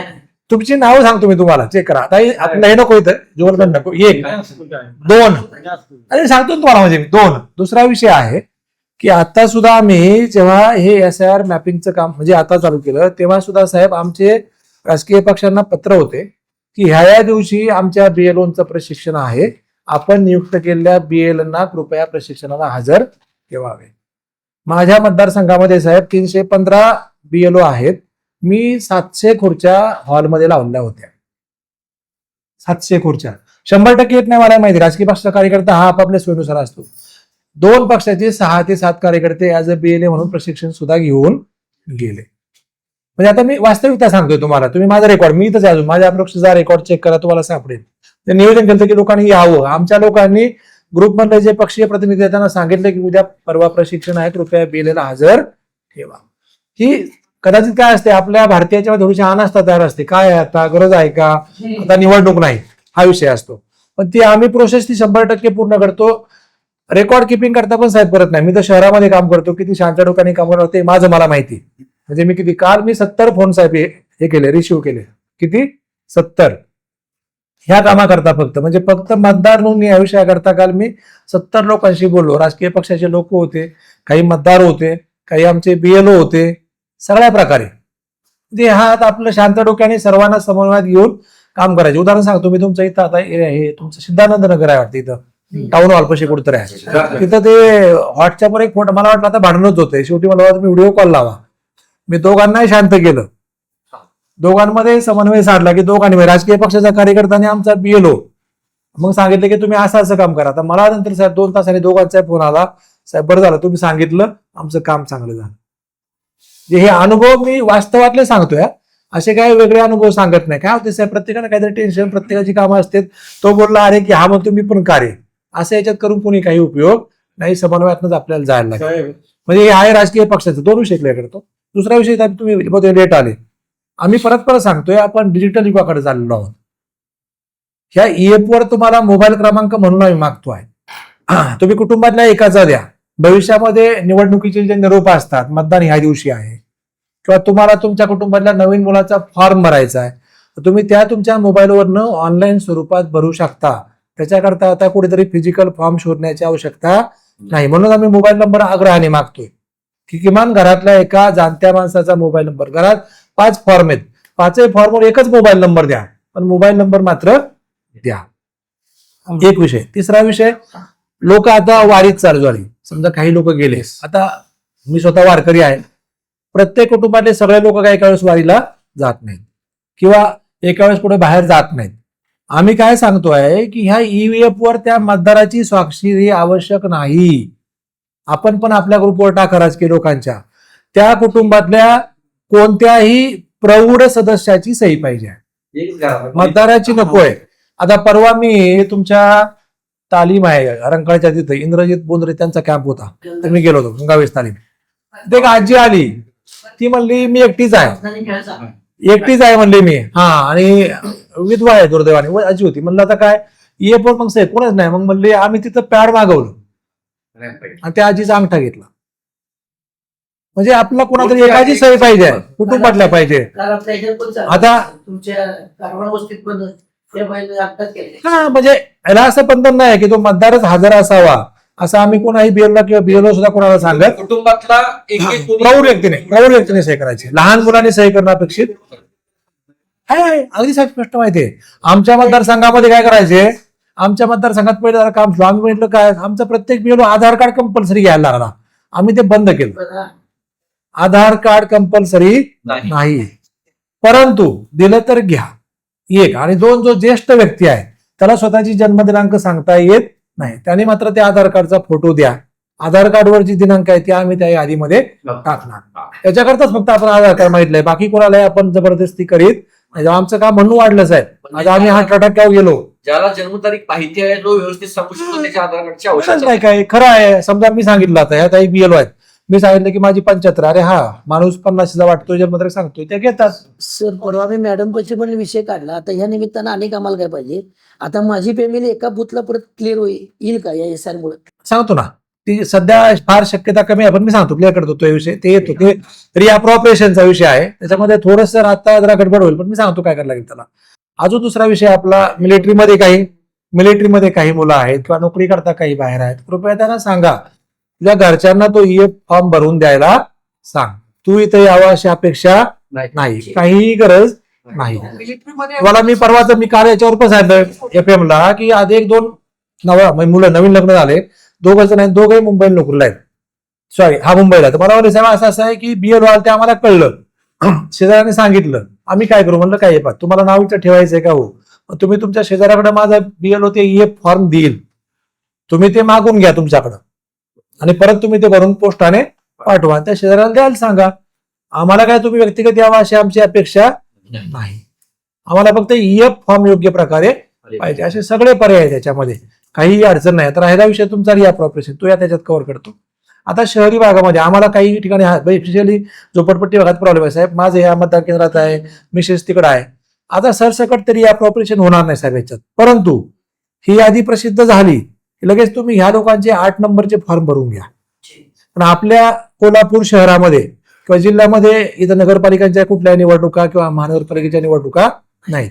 ग्रामपंचायतच्या त्याला वेळ आहे, ग्रामपंचायतला काय फारशा अडचण राहत नाही, गावात मतदान करता तुम्हाला वेळ आहे. म्हणून एकदा ही यादी 7ला प्रसिद्ध झाली की तुम्ही तुमच्या लेवलला कॅम्प भरा आणि नमुना 8चा फॉर्म भरून घ्या. जिथं त्यांना नाव एका ठिकाणी घ्यायचं त्या ठिकाणी हे नाव आले, उलट आम्हालाही भविष्यामध्ये सोपं पडेल. फक्त आता ह्या एसआयआरच्या कालावधीमध्ये होणार नाही. ते झालं की आपण नमुना 8चा फॉर्म भरून घेऊ. ठीक आहे, झाले सगळ्या शंका क्लिअर? फक्त माझी विनंती आहे, आता खाली आता दुसरा विषय, शेवटच्या विषयावर येतो, कॅम्प. साहेब काय आलं काही ठिकाणी, मी आता रविवारी पूर्ण दिवसभर फिरलो, आमचे बीएलओ बसून, जर समजा लाटकर साहेब आहेत किंवा तुम्ही लोक आहेत, तुम्ही कॅम्प सुरू केला 11 वाजता साहेब आणि तुम्ही निघून गेला बाकी ठिकाणी 11:30 वाजता. तुमचे कार्यकर्ते जसं तुम्ही आहेत तोपर्यंत थांबतात, ते पण तुम्ही गेला की काय बोलतात. आणि ते आमचे बीएलओ बसलेले, मी आढावा घेतला 3ला, अरे बाबा फॉर्म नाही साहेब, मी कॅम्पमध्ये आहे. अरे फॉर्म तर नाही, मग काय करतो, मी गेलो, आमचा बीएलओ बसून आहे आणि ते मतदार आपला कोणतरी तासाभराने एक येतोय, कोणतरी 2 तासांनी येतोय. मग मी ते बंद केलं. मग मी काय सांगितलं त्यांना की कुठल्याही राजकीय पक्षाने, पदाधिकाऱ्याने, संघटनेने कॅम्पचं नियोजन केलं, त्यांना सांगा आम्ही 2 तास तुमच्या शिबिरात फक्त थांबू, तुम्ही वेळ सांगा 9 ते 11, 11 ते 1, संध्याकाळी 3 ते 5 आणि बाकीचा वेळ मी माझं काम करत बाहेर येणार. तर ते तुमच्या कॅम्प मध्ये पण काम होतं आणि बीएलओला भागात जाऊन पण काम करता येते. तर कृपया आपल्या लोकांना ती पण सूचना द्या की कॅम्प शॉर्ट घ्या, पुढे जा. आणि ते बीएलओचं आहे ना सर, आम्ही तो रिपोर्टाज म्हणून एक आमचा बातमीदारीचा प्रकार आहे, की त्या माणसाबरोबर आपण पत्रकार आहे असं न सांगता त्याच्याबरोबर फिरायचं आणि ते जे टिपायचे निरीक्षण. मी 3 ते 4 ठिकाणी ह्या बिहेर जे मिळतं सर. पहिला म्हणजे अगदी सांगतो ते ओरडच सांगते की ते ह्याचं आलंय लाडकी बहिणीची चौकशीला आलेत म्हणून त्यांना सरकारी हे समजतात आणि गायब झालाय. पहिले म्हणजे सगळेच झाले असं नाही, पण त्या BLOची मानसिकता तो कसा सहनशील त्याला सहनशक्ती त्याला येते. पण मी आले विचारलं मला आता हे होय होय आणि त्यांनाच आणि ते एक पळून गेलं एकानं जाता असेल ते बघा की ते लाडक्या बहिणीचं या साहेब मी अधिकारी म्हणून सांगतो सलाम करतो मी यांच्या कामाला, म्हणजे मी त्यांना मीटिंग मध्ये दम पण देतो, हे पण सांगतो काम करा, परंतु इट्स व्हेरी क्रिटिकल. एक मिनिट फक्त, एक मिनिट. आता जिल्ह्यात 33,55,000 आपले 244 मतदार आहेत. त्यातले जवळजवळ अर्ज आपल्याकडनं छपाई पूर्ण झाले आणि 13 तारखेपर्यंत संध्याकाळपर्यंत 25 लाख अर्जाचं आपल्याला वाटप केले. त्याचं प्रमाण आहे 77% झाले. त्यानंतर डिजिटलायझेशन मधनं आपल्याकडे आलेले 23-24% असे अर्ज आता आपल्याकडे आलेले आहेत. तर जर 29 तारखेपर्यंत जर मुदत असेल आणि 30% जर अर्ज आपण लोकांच्यापर्यंत पोहोचले नसतील, मग त्याच्या पुढं काम कसं होणार, हे म्हणजे राहिलेल्या कामाचा विषय आहे. दुसरा विषय आहे की आता सगळ्यांनी पाहिलं असेल की आम्ही देखील कॅम्प घेतला. आमच्या इथं अशी परिस्थिती झाली नाही, कारण लोकांच्यात आम्ही जागृती केली. आमच्या इथं पहिल्या दिवशी म्हणजे 3 बूथचा कॅम्प होता. आमच्या इथे 3,500 जो सर्वसाधारण लोकसंख्येचा होता. पहिल्या दिवशी 800 लोकांनी नोंदणी केली आणि कॅम्पची वेळ संध्याकाळी 4 वाजेपर्यंत होती. खरं 6-6:30 वाजले तरी लोकांचा ओघ चालू होता. त्यानंतर दुसऱ्या दिवशी होता. दुसऱ्या दिवशी लिटरली 10 वाजल्यापासून कॅम्प होता, परंतु 9 वाजल्यापासून लोक त्या ठिकाणी हजर होती. म्हणजे एवढी गर्दी होती आणि लोकांच्या जागृती झाली. म्हणजे कॅम्पचा एक प्लस पॉईंट साहेब काय की जी आता आपण सगळी चर्चा करलो की लोकांच्या मनात भीती आहे, म्हणजे SIR हे काय प्रकरण आहे. लोकांना काय वाटते, बऱ्याच लोकांना एका विशिष्ट एक वर्ग आहे त्यांना काय वाटतं की आमचं मतदार यादीतलं नाव काय करायला लागलं, काढून घ्यायला लागलं. मग ही प्रक्रिया अशी का नाही, जे आता साहेबांनी सांगितलं तसं पात्र मतदार राहणार, अपात्र मतदार यामध्ये काय झाले वगळण्यात येणार. परंतु लोकांच्यात काही लोकांच्यात एक थोडा गैरसमज आहे. आणि BLOचं आता या मॅडमनी सांगितलं हे काम कसं या अडचणीचं आहे की घरात गेल्यानंतर करता पुरुष नसतो, महिला असते. मग तिच्याकडे कागदपत्र मागितले की तिची अडचण होते, किंवा दुपारचं गेलं की काही लोक विश्रांतीत असतात, काही लोक काय म्हणतात संध्याकाळी या. म्हणजे कॅम्प घेतला, कॅम्पचा फायदा एक काय की त्या ठिकाणी स्वतःहून कागदपत्र घेऊन लोक काय करतात, माझं काम करा म्हणून येतात. त्यामुळे कॅम्पचं जसा अवेअरनेस वाढेल तसं यातनं काय होईल, लोकांची भीती मोडेल आणि लोक स्वतःहून या ठिकाणी कागदपत्र घेऊन येतील. हे कॅम्प घेत असताना आम्हाला एक जाणवलेली गोष्ट की महिलांचं लग्न झाल्यानंतर किंवा महिलांच्या बाबतीत त्यांच्या आई वडिलांच्या जन्मतारखेचा किंवा त्यांचा मतदार यादीतला पुरावा मागितला जातो. मग आता आपल्या इथल्या भागात असली तर ठीक आहे. बऱ्याच आता आपला कोल्हापूर हा सीमालगत भाग आहे. बऱ्याच मुली कर्नाटकातनं आपल्या इथं काय केलेल्या आहेत, लग्न होऊन आलेले आहेत.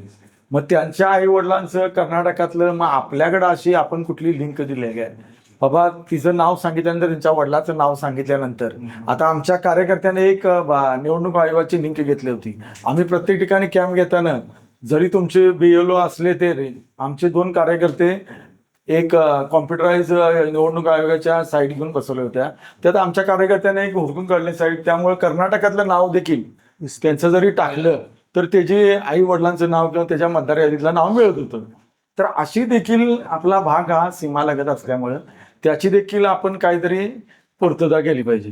आणि 29 तारखेपर्यंत आता झाले नाही तर लोकांचे हेलपाटे जे वाढणार आहेत त्या संदर्भात आपण देखील आता सगळ्यांच्या वतीने मी विनंती करतो की तुम्हीच शासनाला कळवलं पाहिजे की आता वेळोवेळी सगळ्या राजकीय पक्षांनी या ठिकाणी मागणी केलेलं की हा पूरग्रस्त भाग आहे, पावसाचं प्रमाण आपल्या इथं आहे, आपल्या इथल्या काही स्थानिक अडचणी आहेत, त्यामुळं ह्या प्रक्रियेला थोडी मुदतवाढ मिळाली पाहिजे. आता कुठल्या निवडणुका नाही, बाबा यादी आता लगेच या तारखेपर्यंत पूर्ण व्हायला पाहिजे आणि ती यादी ग्राह्य धरून कुठल्या निवडणुका आम्ही घेणार आहे अशी परिस्थिती आता सध्या नाही.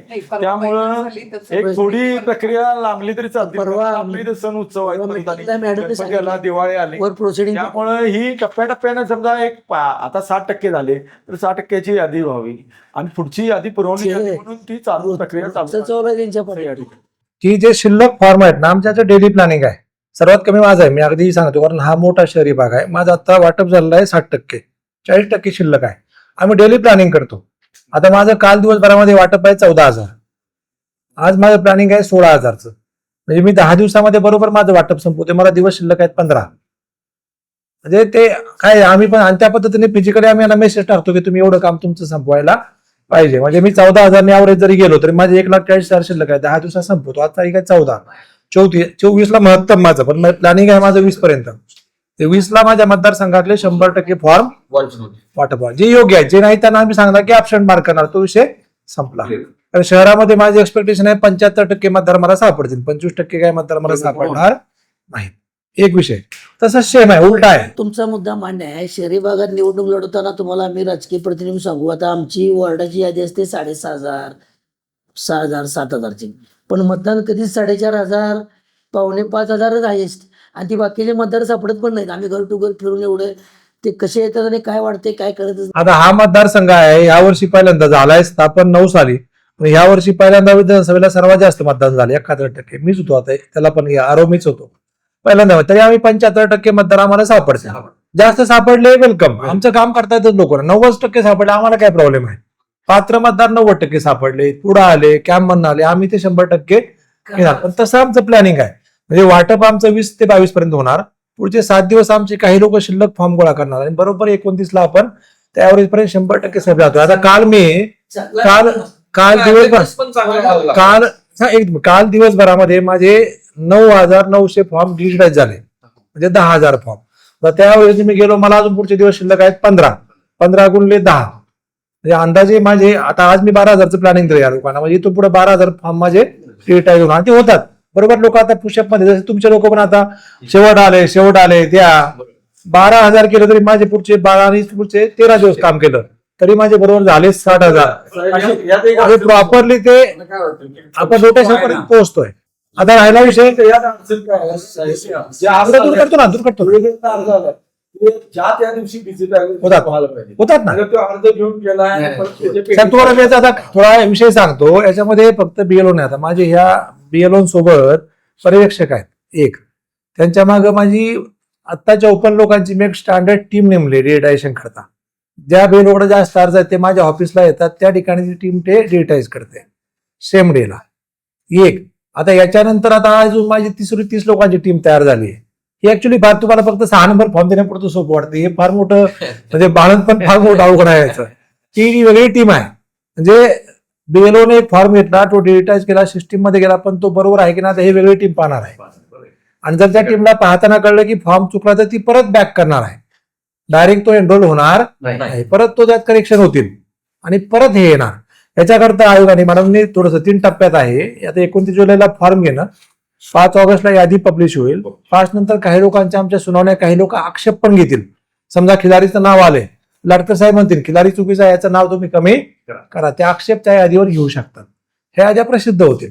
एखाद्याचं नाव राहिलं असेल, साहेब मी येप दिला होता बरं का, हे पण माझ्याकडे पोहोच आहे, पण नाव काय यादीमध्ये आलेलं नाही, कारण तो इथं गेला, इथं कुठं तो पडला, तर परत आम्ही ती व्हेरीफाय करणार आहे. हा आला ईएफ, त्याला आम्ही त्या यादीमध्ये घेणार. फक्त नव्याचा ईएफ घेणार नाही. पण जो सांगेल साहेब दिला, ही पोच आहे माझ्या बीएलओची, पण माझं नाव काही यादीमध्ये आलेलं नाही, त्याला आपण घेणार. आता हे करून समजा काही मतदार की योग्य आहे, पण तो काही कारणामुळे आला नाही, माहीत झालं नाही, त्याचं नाव आलं नाही, तरी घाबरायचं काही कारण नाही. कंटिन्युअस अपडेशन नावाचा प्रकार आहे. 7 तारखेनंतर हे लोक लगेच त्या ठिकाणी फॉर्म भरून आपलं नाव आणू शकतात. फक्त मी परत क्लिअर करतो, तुमच्या बातमीमध्ये द्या. त्याच्यानंतर त्याला 6 नंबरच्या फॉर्म सोबत घोषणापत्र द्यावं लागणार आहे. म्हणून त्या मतदाराने जागृत व्हा, ईएफ प्राप्त करून घ्या आणि ईएफच परत द्या. दोघांनाही चांगलं काम आहे. आता शेवटच्या विषयांचा फोटोचा आम्ही सांगितलं ना, आमचे लोक ते पण सरसकट फोटो घेत होते. मी काही ठिकाणी गेलो, त्या ईएफ वर एक फोटो छापलाय, समजा माझा फोटो छापलाय, आणि आता मी देतोय फोटो तोच देतोय. किंवा तो मी सांगितलं तुम्ही फोटो काय घेता याचा. आणि तो क्लिअर दिसत असेल तर जर फोटो योग्य आहे, तो सुस्पष्ट दिसतोय, तो योग्य वाटतोय, तर आपण फोटो आता घेत नाही. म्हणून मी राजकीय पक्षाच्या लोकांना काय सांगितलं, आम्ही काय झालं पहिल्या सूचनेप्रमाणे किंवा आमच्या माध्यमातून सगळ्या राजकीय पक्षांना आपापल्या ग्रुपला टाकली. नाही पण मी सांगतोय ना, काल नाही कालच्या कॅम्प मध्ये सांगितलं मी, तुम्ही हे विनाकारण लिहू नका, वीज बिल, पॅन कार्ड हे असलं काही लागत नाही याला, ते येणार नाही. फक्त काय आहे की जो ईएफ वरचा फोटो बदललाय, समजा आता काही याच्यावर 50 वर्षापूर्वीचा 50चा फोटो आहे, आता तुम्ही 80 वर्ष 70 वर्ष तो फोटो बदलावा. एक काही लोकांनी दाढी वाढवली, स्टाईल वाढली, बरोबर आहे, तर त्याने आपला फोटो आवश्यकता असेल तर बदलावा, अदरवाईज फोटो देण्याची आवश्यकता नाही. मग अशी एक सांगितलं की साहेबांनी जसं विचारलं की चंदगडमध्ये एखाद्याचा ईएम भरलाय आणि त्याचा फॉर्म परत कोल्हापूरमध्ये भरत असेल तर तो ही घेत नाही, घेत नाही, ची software घेत system घेत नाही. पण दुसरी एक शंका की एकाच गावामध्ये हम्म, दत्तात्रय शामराव पाटील उदाहरणार्थ हम्म. नावाची 3 माणसं 3 माणसं आहेत त्याच्यामध्ये. आणि त्यांनी प्रत्येकाने फॉर्म भरला असेल हा, तर तो कलेक्ट करणार का तुमची हो, सिस्टम? कलेक्ट करणार. त्याचं काय? कारण त्याच्या एसआय मधले त्याचे हे डिटेल्स वेगळे आहेत ना, वडिलांचं एपी कार्ड वेगळं आहे त्याचं. आपले शासकीय अधिकारी इथे आले आणि त्यांनी देखील आपल्या अनेक शंकांचं निरसन केलं. एक गोष्ट अशी दिसते की आपण आपल्या जिल्ह्यामध्ये ही प्रक्रिया शासकीय यंत्रणेने आणि राजकीय पक्षांनी संघटनांनी खूप गांभीर्यानं राबवायचं आपण ठरवलेलं आहे. आणि त्यामुळे इतरत्र ज्या प्रकारे काही याच्यामध्ये कमजोऱ्या राहिलेल्या आहेत तशा कमजोऱ्या आपल्याकडे राहण्याची शक्यता कमी दिसते. ही एक अतिशय चांगली गोष्ट आहे आणि आपण योग्य वेळेला आपण त्याच्यामध्ये हस्तक्षेप करतोय. पण आपल्याही हस्तक्षेपाला काही मर्यादा असू शकतात. उदाहरणार्थ या काळाची मर्यादा, हा जो कालखंड आहे, हा कालखंड आपल्याला यांनी ईसीने ठरवून दिलेला आहे, त्याच्या पलीकडे आपल्याला जाता येत नाही. आणि अजून आपल्यासमोर एवढं मोठं टास्क समोर पडलेलं आहे, ते 30 जुलैपर्यंत पूर्ण होईल असं आम्हाला वाटत नाही. आत्ताची जी काही आपली यंत्रणा उभी आहे, ज्या प्रकारे काम चाललंय, त्या आपण अत्यंत प्रामाणिकपणे काम करतोय, त्याबद्दलचा वाद नाही. खरं म्हणजे आपण हे सगळं करतोय, आपण असं समजून चालतोय की आपण हे सगळं जे केलेलं काम आहे आणि हा सगळा जो काही डेटा आहे, हा जसाच्या तसा निवडणूक या मतदार याद्यांच्या मध्ये रिफ्लेक्ट होणार आहे या विश्वासानं आपण करतो आहोत. देशातली परिस्थिती तशी नाही. यापूर्वी जो अनुभव आलेला आहे राज्यांच्या मध्ये, ज्याच्यामुळे हा सगळा वादंग झाला आणि आपण त्याच्यामध्ये हस्तक्षेप करतोय, 6 कोटी मतदारांना त्यांच्या मतदानापासून वंचित करण्यात आलेलं आहे, ही वस्तुस्थिती. पण त्याही वेळेला त्या राज्यामध्ये ही यंत्रणा राबलेलीच होती. त्याही राज्यामध्ये माध्यमांनी या प्रकारे हस्तक्षेप केलेलाच होता. आणि असं करून देखील मोठ्या प्रमाणावरती मतदार हे गळलेले दिसले. हे 14 राज्यांच्या मध्ये आपल्याला ते 6 कोटी मतदार गळलेले दिसले. त्याच्यामध्ये झालेलं होतं की 8 कोटी हे गळलेले होते, 2 कोटी नव्यानं वाढले, पण 6 कोटी गळले. हा झाला एक मुद्दा, त्यांना मतदानापासून वंचित ते ठेवले गेले. त्याच्यानंतर आताच्या राज्यांच्या मध्ये नव्यानं जे नवीन राज्य आहे त्याच्यामध्ये ही आता सुरू झालेली आहे, एसआयआर प्रक्रिया सुरू झालेली आहे. तज्ज्ञांचं म्हणणं असं आहे की एकूण डेटा पाहता याही एसआयआर मध्ये 4 कोटी मतदार हे वगळले जाण्याची शक्यता दिसते. आता 10 कोटी मतदार या एसआयआरच्या प्रक्रियेनंतर देशामधनं कमी झालेले आहेत मागच्या निवडणुकीच्या पेक्षा. आता याचा नेमका काय अर्थ होतो आणि कशामुळे होतो आणि त्याचे काय परिणाम होतात?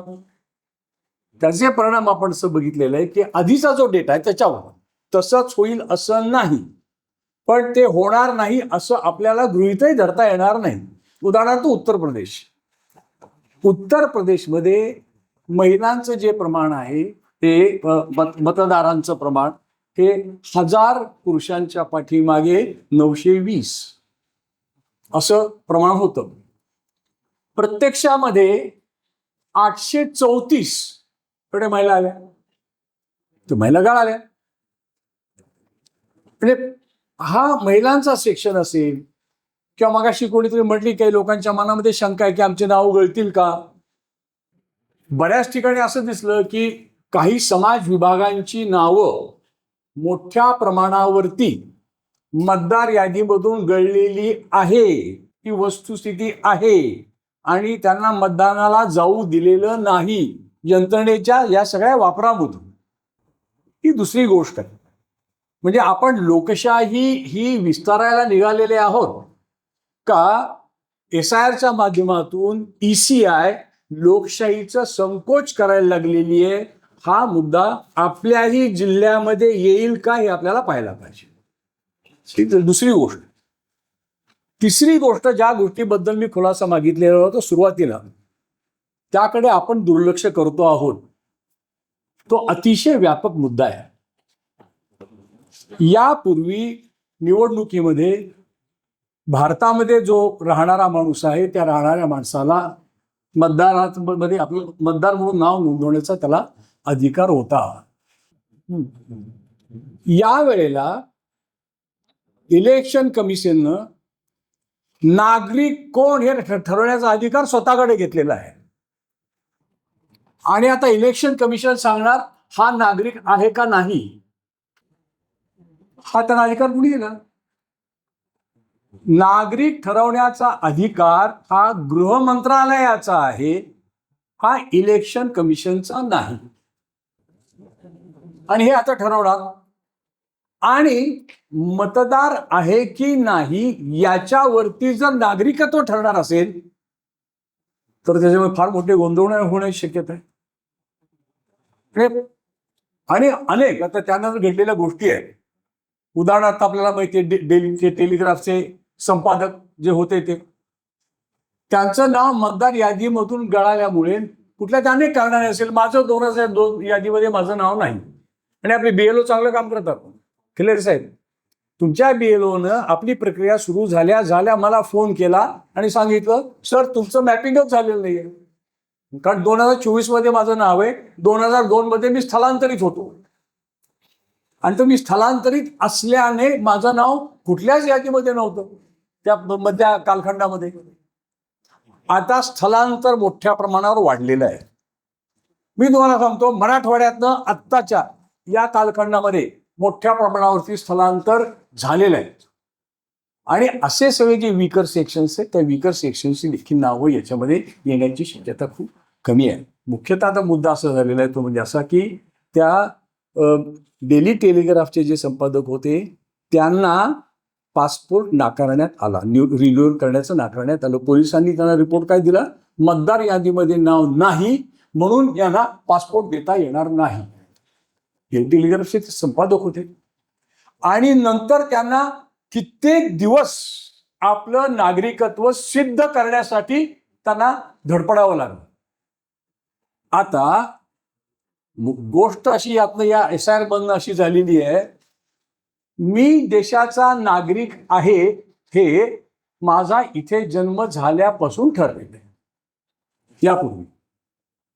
पण सरकार काय म्हणतं की तू नागरिक आहेस की नाही हे सांगायची माझी जबाबदारी नाही, ही सांगायची तुझी जबाबदारी आहे. म्हणजे आता मॅडमना विचारलं की 2002च्या यादीमध्ये माझं नाव नाहीये, मी काय करायचं. ते म्हणाले तुम्हाला चौकशीसाठी यावं लागेल. मी नागरिक आहे हे सिद्ध करायला मला त्यांच्याकडे जावं लागेल. पण यापूर्वी हे नव्हतं असं. म्हणजे आता आपण SIRचा एक राजकीय वापर केला जातो आहे हे आपण सर्वांनी लक्षात घेतलं पाहिजे. या SIR मधून जी प्रक्रिया ही NRCची प्रक्रिया जी चालू केलेली होती आणि जी लोकांच्या विरोधामुळे राबवता आली नाही ती या पद्धतीनं देखील चालू झालेली आहे असं दिसतं. आणि इथून पुढच्या काळामध्ये हे जे म्हणजे हे एक्सक्लुजन आहे का इन्क्लुजन आहे, मुख्यतः दिसते एक्सक्लुजन. आणि म्हणून ही एक्सक्लुजनरी जी प्रक्रिया आहे ही प्रक्रिया लोकशाहीला धोकादायक आहे. SIR हे बघा, आमचा अजिबात असा समज नाही खिलारे साहेब किंवा मॅडम की आपण जे सगळं प्रामाणिकपणे काम करू ते काम अंतिम गोष्टीमध्ये रिफ्लेक्ट होईल असा आमचा समज नाही. तसा आमचा समज व्हावा असं राज्यकर्त्यांचं आणि इलेक्शन कमिशनचं वर्तन राहिलेलं नाही. आणि सर्वोच्च न्यायालयानं देखील हा प्रश्न उपस्थित केलेला होता की हा नागरिकत्वाचा मुद्दा इथे आला कुठून म्हणून. आणि परवा एका मंत्र्यानं सांगितलं की पासपोर्ट हा तुमच्या नागरिकत्वाचा निकष होऊ शकत नाही. मॅडम 2002 जे SIR चे झालं होतं ना त्याची साधारण मुदत किती होती तुम्ही सांगू शकता? नाही तरी आता आम्ही ऑनलाईन जर आम्ही माहिती घेतली तर साधारण 18 महिने ती प्रोसेस चालू होती. तर मी फक्त एकच विषय BLOच्या संदर्भात मगाचपासून आपल्या सगळ्यांची चर्चा माहिती आहे मला चांगल्या पद्धतीने मिळाली. तर आमचे पण मित्र आहेत काही BLOचं काम करतात. आता त्यांना असं 1000च्या मागे एक BLO साधारण 33 लाख मतदार जर आपण आता म्हणले तर साधारण 33,000 शिक्षक आज फील्डवरती तुमचे काम करतात. त्या सगळ्यांचे विद्यार्थी आज बऱ्यापैकी शाळा बंद ठेवायची पाळी आली. म्हणजे विद्यार्थ्यांचं नुकसान इथे व्हायला लागलेलं आहे या कामाच्या याच्यासाठी. मग आता 2002ला जर 18 महिने लागले होते तर ही गडबड जी 29 तारखेपर्यंतची जी धावपळ चालू आहे ह्याची कशासाठी गडबड? म्हणजे त्यावेळेला मतदार संख्या ही कमी होती आता त्याच्यापेक्षा मतदार संख्या जास्त जाते. माझं म्हणणं फक्त एवढंच आहे आज BLOना जे प्रेशराईज केलं जाते काम व्हायला पाहिजे 100% क्लिअर व्हायला पाहिजे हे पण मान्य आहे. आज तुमचं BLO जर 50% जरी झालं तर आज दिवसाला त्यांना नोटिसा काढल्या जातात लगेच.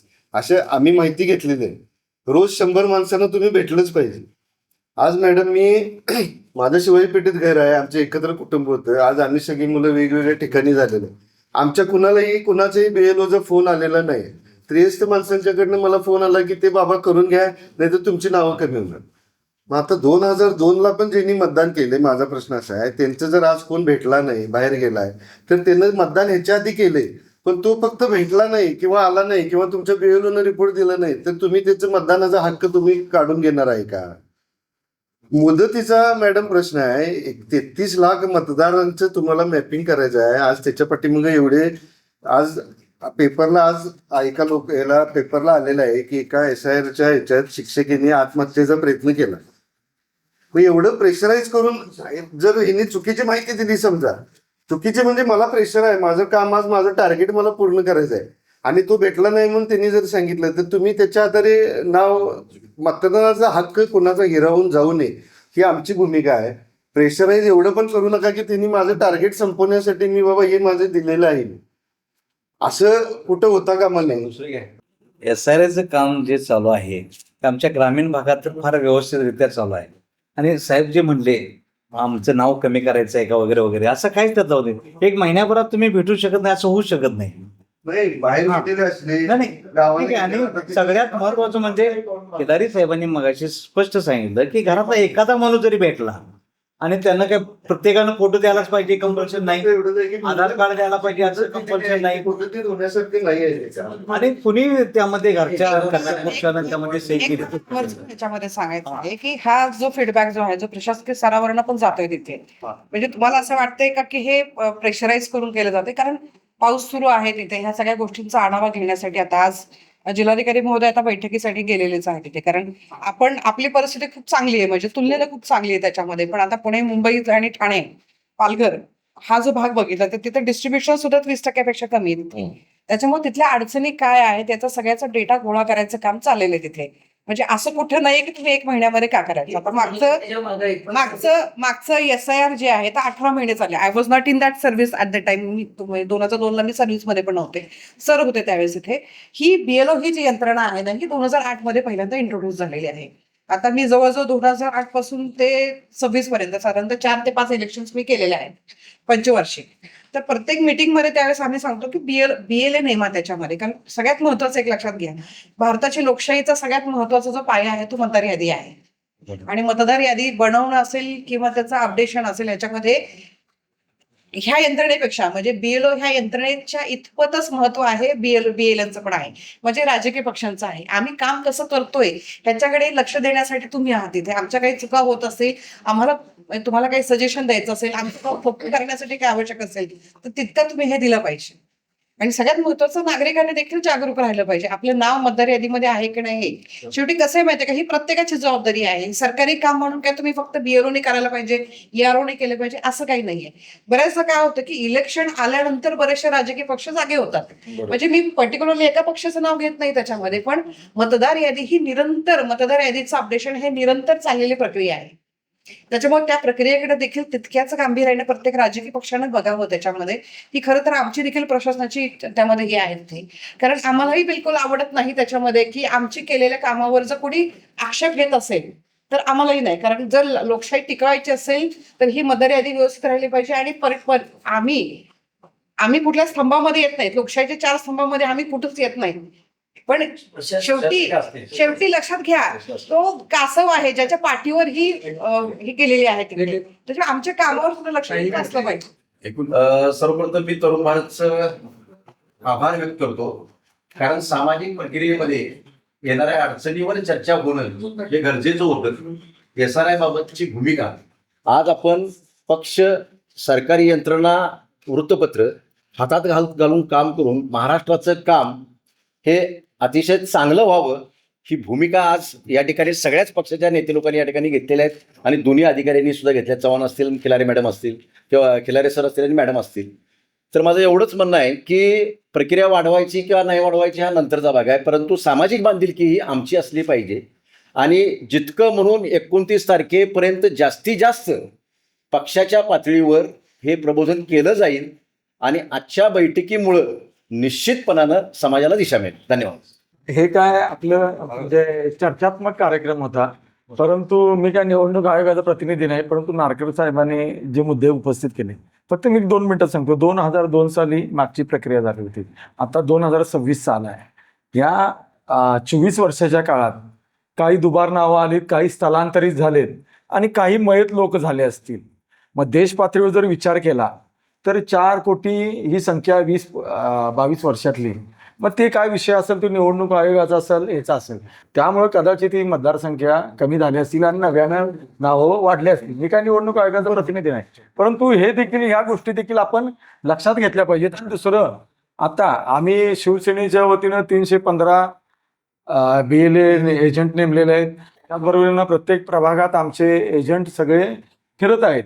त्यात काही थोडं बहुत कमी जास्त प्रमाणात फिरत असतील, परंतु वेगवेगळ्या ठिकाणी आम्ही देखील कॅम्प आयोजित केलेले आहेत. त्या कॅम्पला अतिशय उत्तम प्रतिसाद आहे.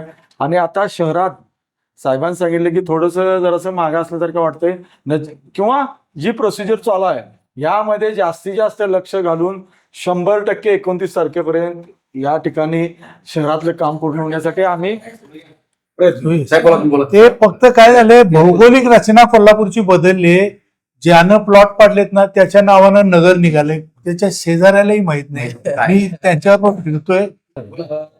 साधारणपणे SRIच्या बाबतीत आज तरुण भारत ज्या पद्धतीनं सर्व राजकीय पक्षाचे प्रतिनिधी आणि शासकीय अधिकारी म्हणजे निवडणूक आयोगाचे अधिकारी यांची इथं जे काही चर्चासत्र आयोजित केलं, खरोखर एक कौतुकास्पद असा हा उपक्रम त्यांनी या निमित्तानं आयोजित केलेला आहे.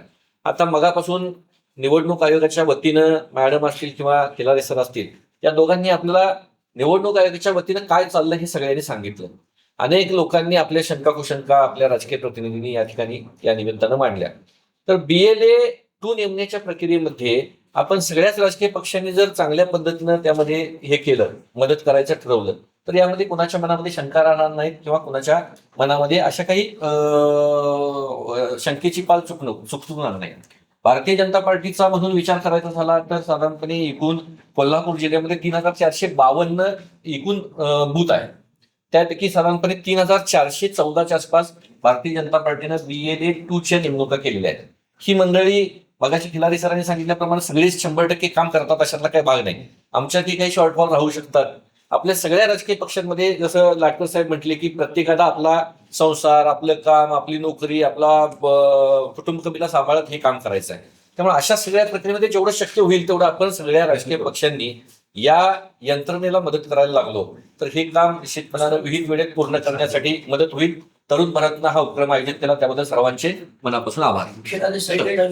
2 गोष्टी क्लिअर करतो मी याच्यामध्ये. शेवटला साहेबांनी किंवा काही चर्चेत शंका आल्या त्या बेसिकली कृपया लक्षात घ्या, आयोग ही एक यंत्रणा आहे, हे शासनच आहे. आपण सगळे एकत्र आहोत. आता आम्ही महसूल विभागाचे अधिकारी आहोत, पण एकदा त्याच्यात गेले की आम्ही आयोगाच्या डेप्युटेशनला जातो. एकमेकाला हे करून काही फायदा नाही. त्याच्यात आपल्या मनामध्ये जी शंका आहे साहेब, की काहीतरी असुरक्षित गट आहेत वगैरे, तसं काही अपेक्षित नाही. आम्हाला प्रत्येक नागरिक हा समान आहे आणि प्रत्येकाचं नाव मी 100% परत सांगतो. आयोगाचं जे काही ब्रीद वाक्य आहे त्या पद्धतीने no eligible citizen is left out. जो पात्र नागरिक आहे तो 100% बाहेर राहणार नाही आणि no ineligible person is included. कोणी अपात्र घेतला जाणार नाही. मनामध्ये कोणाच्या कृपया शंका ठेवू नये. समाजामध्ये पण आपण त्या शंका येणं अपेक्षित नाही. 1, 2, ही आता नवीन कार्यपद्धतीनुसार बरीचशी नावं कमी शहरी भागामध्ये 100% होतील, ग्रामीणमध्ये नाही. म्हणून ते काम चुकीचं आहे असं अपेक्षित नाही. कमी झालं, एक मिनिट अजून शेवटचं, कमी झालं तरी जरा परत 6 नंबरचा फॉर्म घोषणापत्रासह भरून देणं आवश्यक आहे. 3, परत सांगितलं, SIR मधलं नाव व्हेरिफिकेशन करणं हे काम मतदाराचं सोपं आहे. कोणाच्याही नागरिकत्वाबद्दल कुठलीही शंका यंत्रणेकडनं घेतली जात नाही. मनामधलं ते गैरसमज आपण दूर करावेत ही विनंती. 4था विषय साहेब, सगळे BLO शिक्षक नाहीत. माझ्या मतदारसंघामध्ये एक सुद्धा शिक्षक BLO नाही. मी दूर करतो. हे सुद्धा गैरसमज दूर करावेत, म्हणजे दूर करतो मी. नाही, ग्रामीण भागामध्ये पण सगळे BLO शिक्षक नाहीत. काय होतं, आता मी माझ्याकडची आकडेवारी काढली आहे. माझ्याकडे एका BLOचं 472 काम झाले आणि एकाचं 13 काम आहे साहेब. मानसिकता फार महत्वाची आहे. तो कसं करतो? काम करायचं ही ते केलं ना ते अत्यंत. आता ह्या ताईंचं काम मी सांगतो ना, आता मला काय यांची भेट झाली का, काम चांगलं आहे मी सांगतोय. म्हणून हा काय करायचे ते जाऊ द्या. आता चालू 3 फोन आता इथं. 4था विषय, कालावधीबद्दल माहित नाही. जुना SIR मी केलाय, 18 महिने दिलेले नव्हते, तोही आम्ही 1 महिन्यातच पूर्ण केलाय. तेव्हा डिजिटायझेशन नव्हतं, उलट आम्ही तेव्हा टायपिंग करून यादा केले आहेत. मुदतवाढ भेटली तर आम्हालाच फायदा आहे साहेब. आमचे प्रेशर वाढतं सगळ्यांचं, पण तो आपल्या हातामध्ये तो विषय नाही. अजून पुढचं मी सांगतो, कृपया कोणत्याही BLO ला आम्ही कोणतीही नोटीस अजून दिलेली नाही. तसं होत नाही, परंतु त्यांना सांगावं लागतं की बाबा काम कर. अदरवाईज आता आम्ही काही लोकांना कार्यमुक्त केलं. काय होतंय की मी बऱ्याच याच्यामध्ये BLO बद्दल ऐकतोय. मी काही लोकांचं परत सांगतो, आमच्या मीटिंगमध्ये सांगतो की जो BLO चांगलं काम करतो त्याच्या कामावर जो BLO काम करत नाही तो अन्याय करतोय. सगळ्यात मोठा विषय. तर कृपया जे BLO कमी काम करते त्यांनी मनापासून जर काम केलं तर साहेब 29 तारीखने आपलं काम 22 तारखेला पण पूर्ण होतं, क्लिअर करतो. म्हणून कृपया आपण सगळ्या BLOचं सरसकट बाजू घेणं अपेक्षित नाही. हा, BLOची अडचण होती तरी आमच्या लोकांनी फोर्स केला, 100% आपण त्या ठिकाणी करू, पण तसं होत नाही. म्हणून हे सर्वांचं एकत्रित काम आहे. कोणावरही कुठलीही यंत्रणा कृपया अन्याय करीत नाही. सर्वांनी एकत्र यावं लागेल.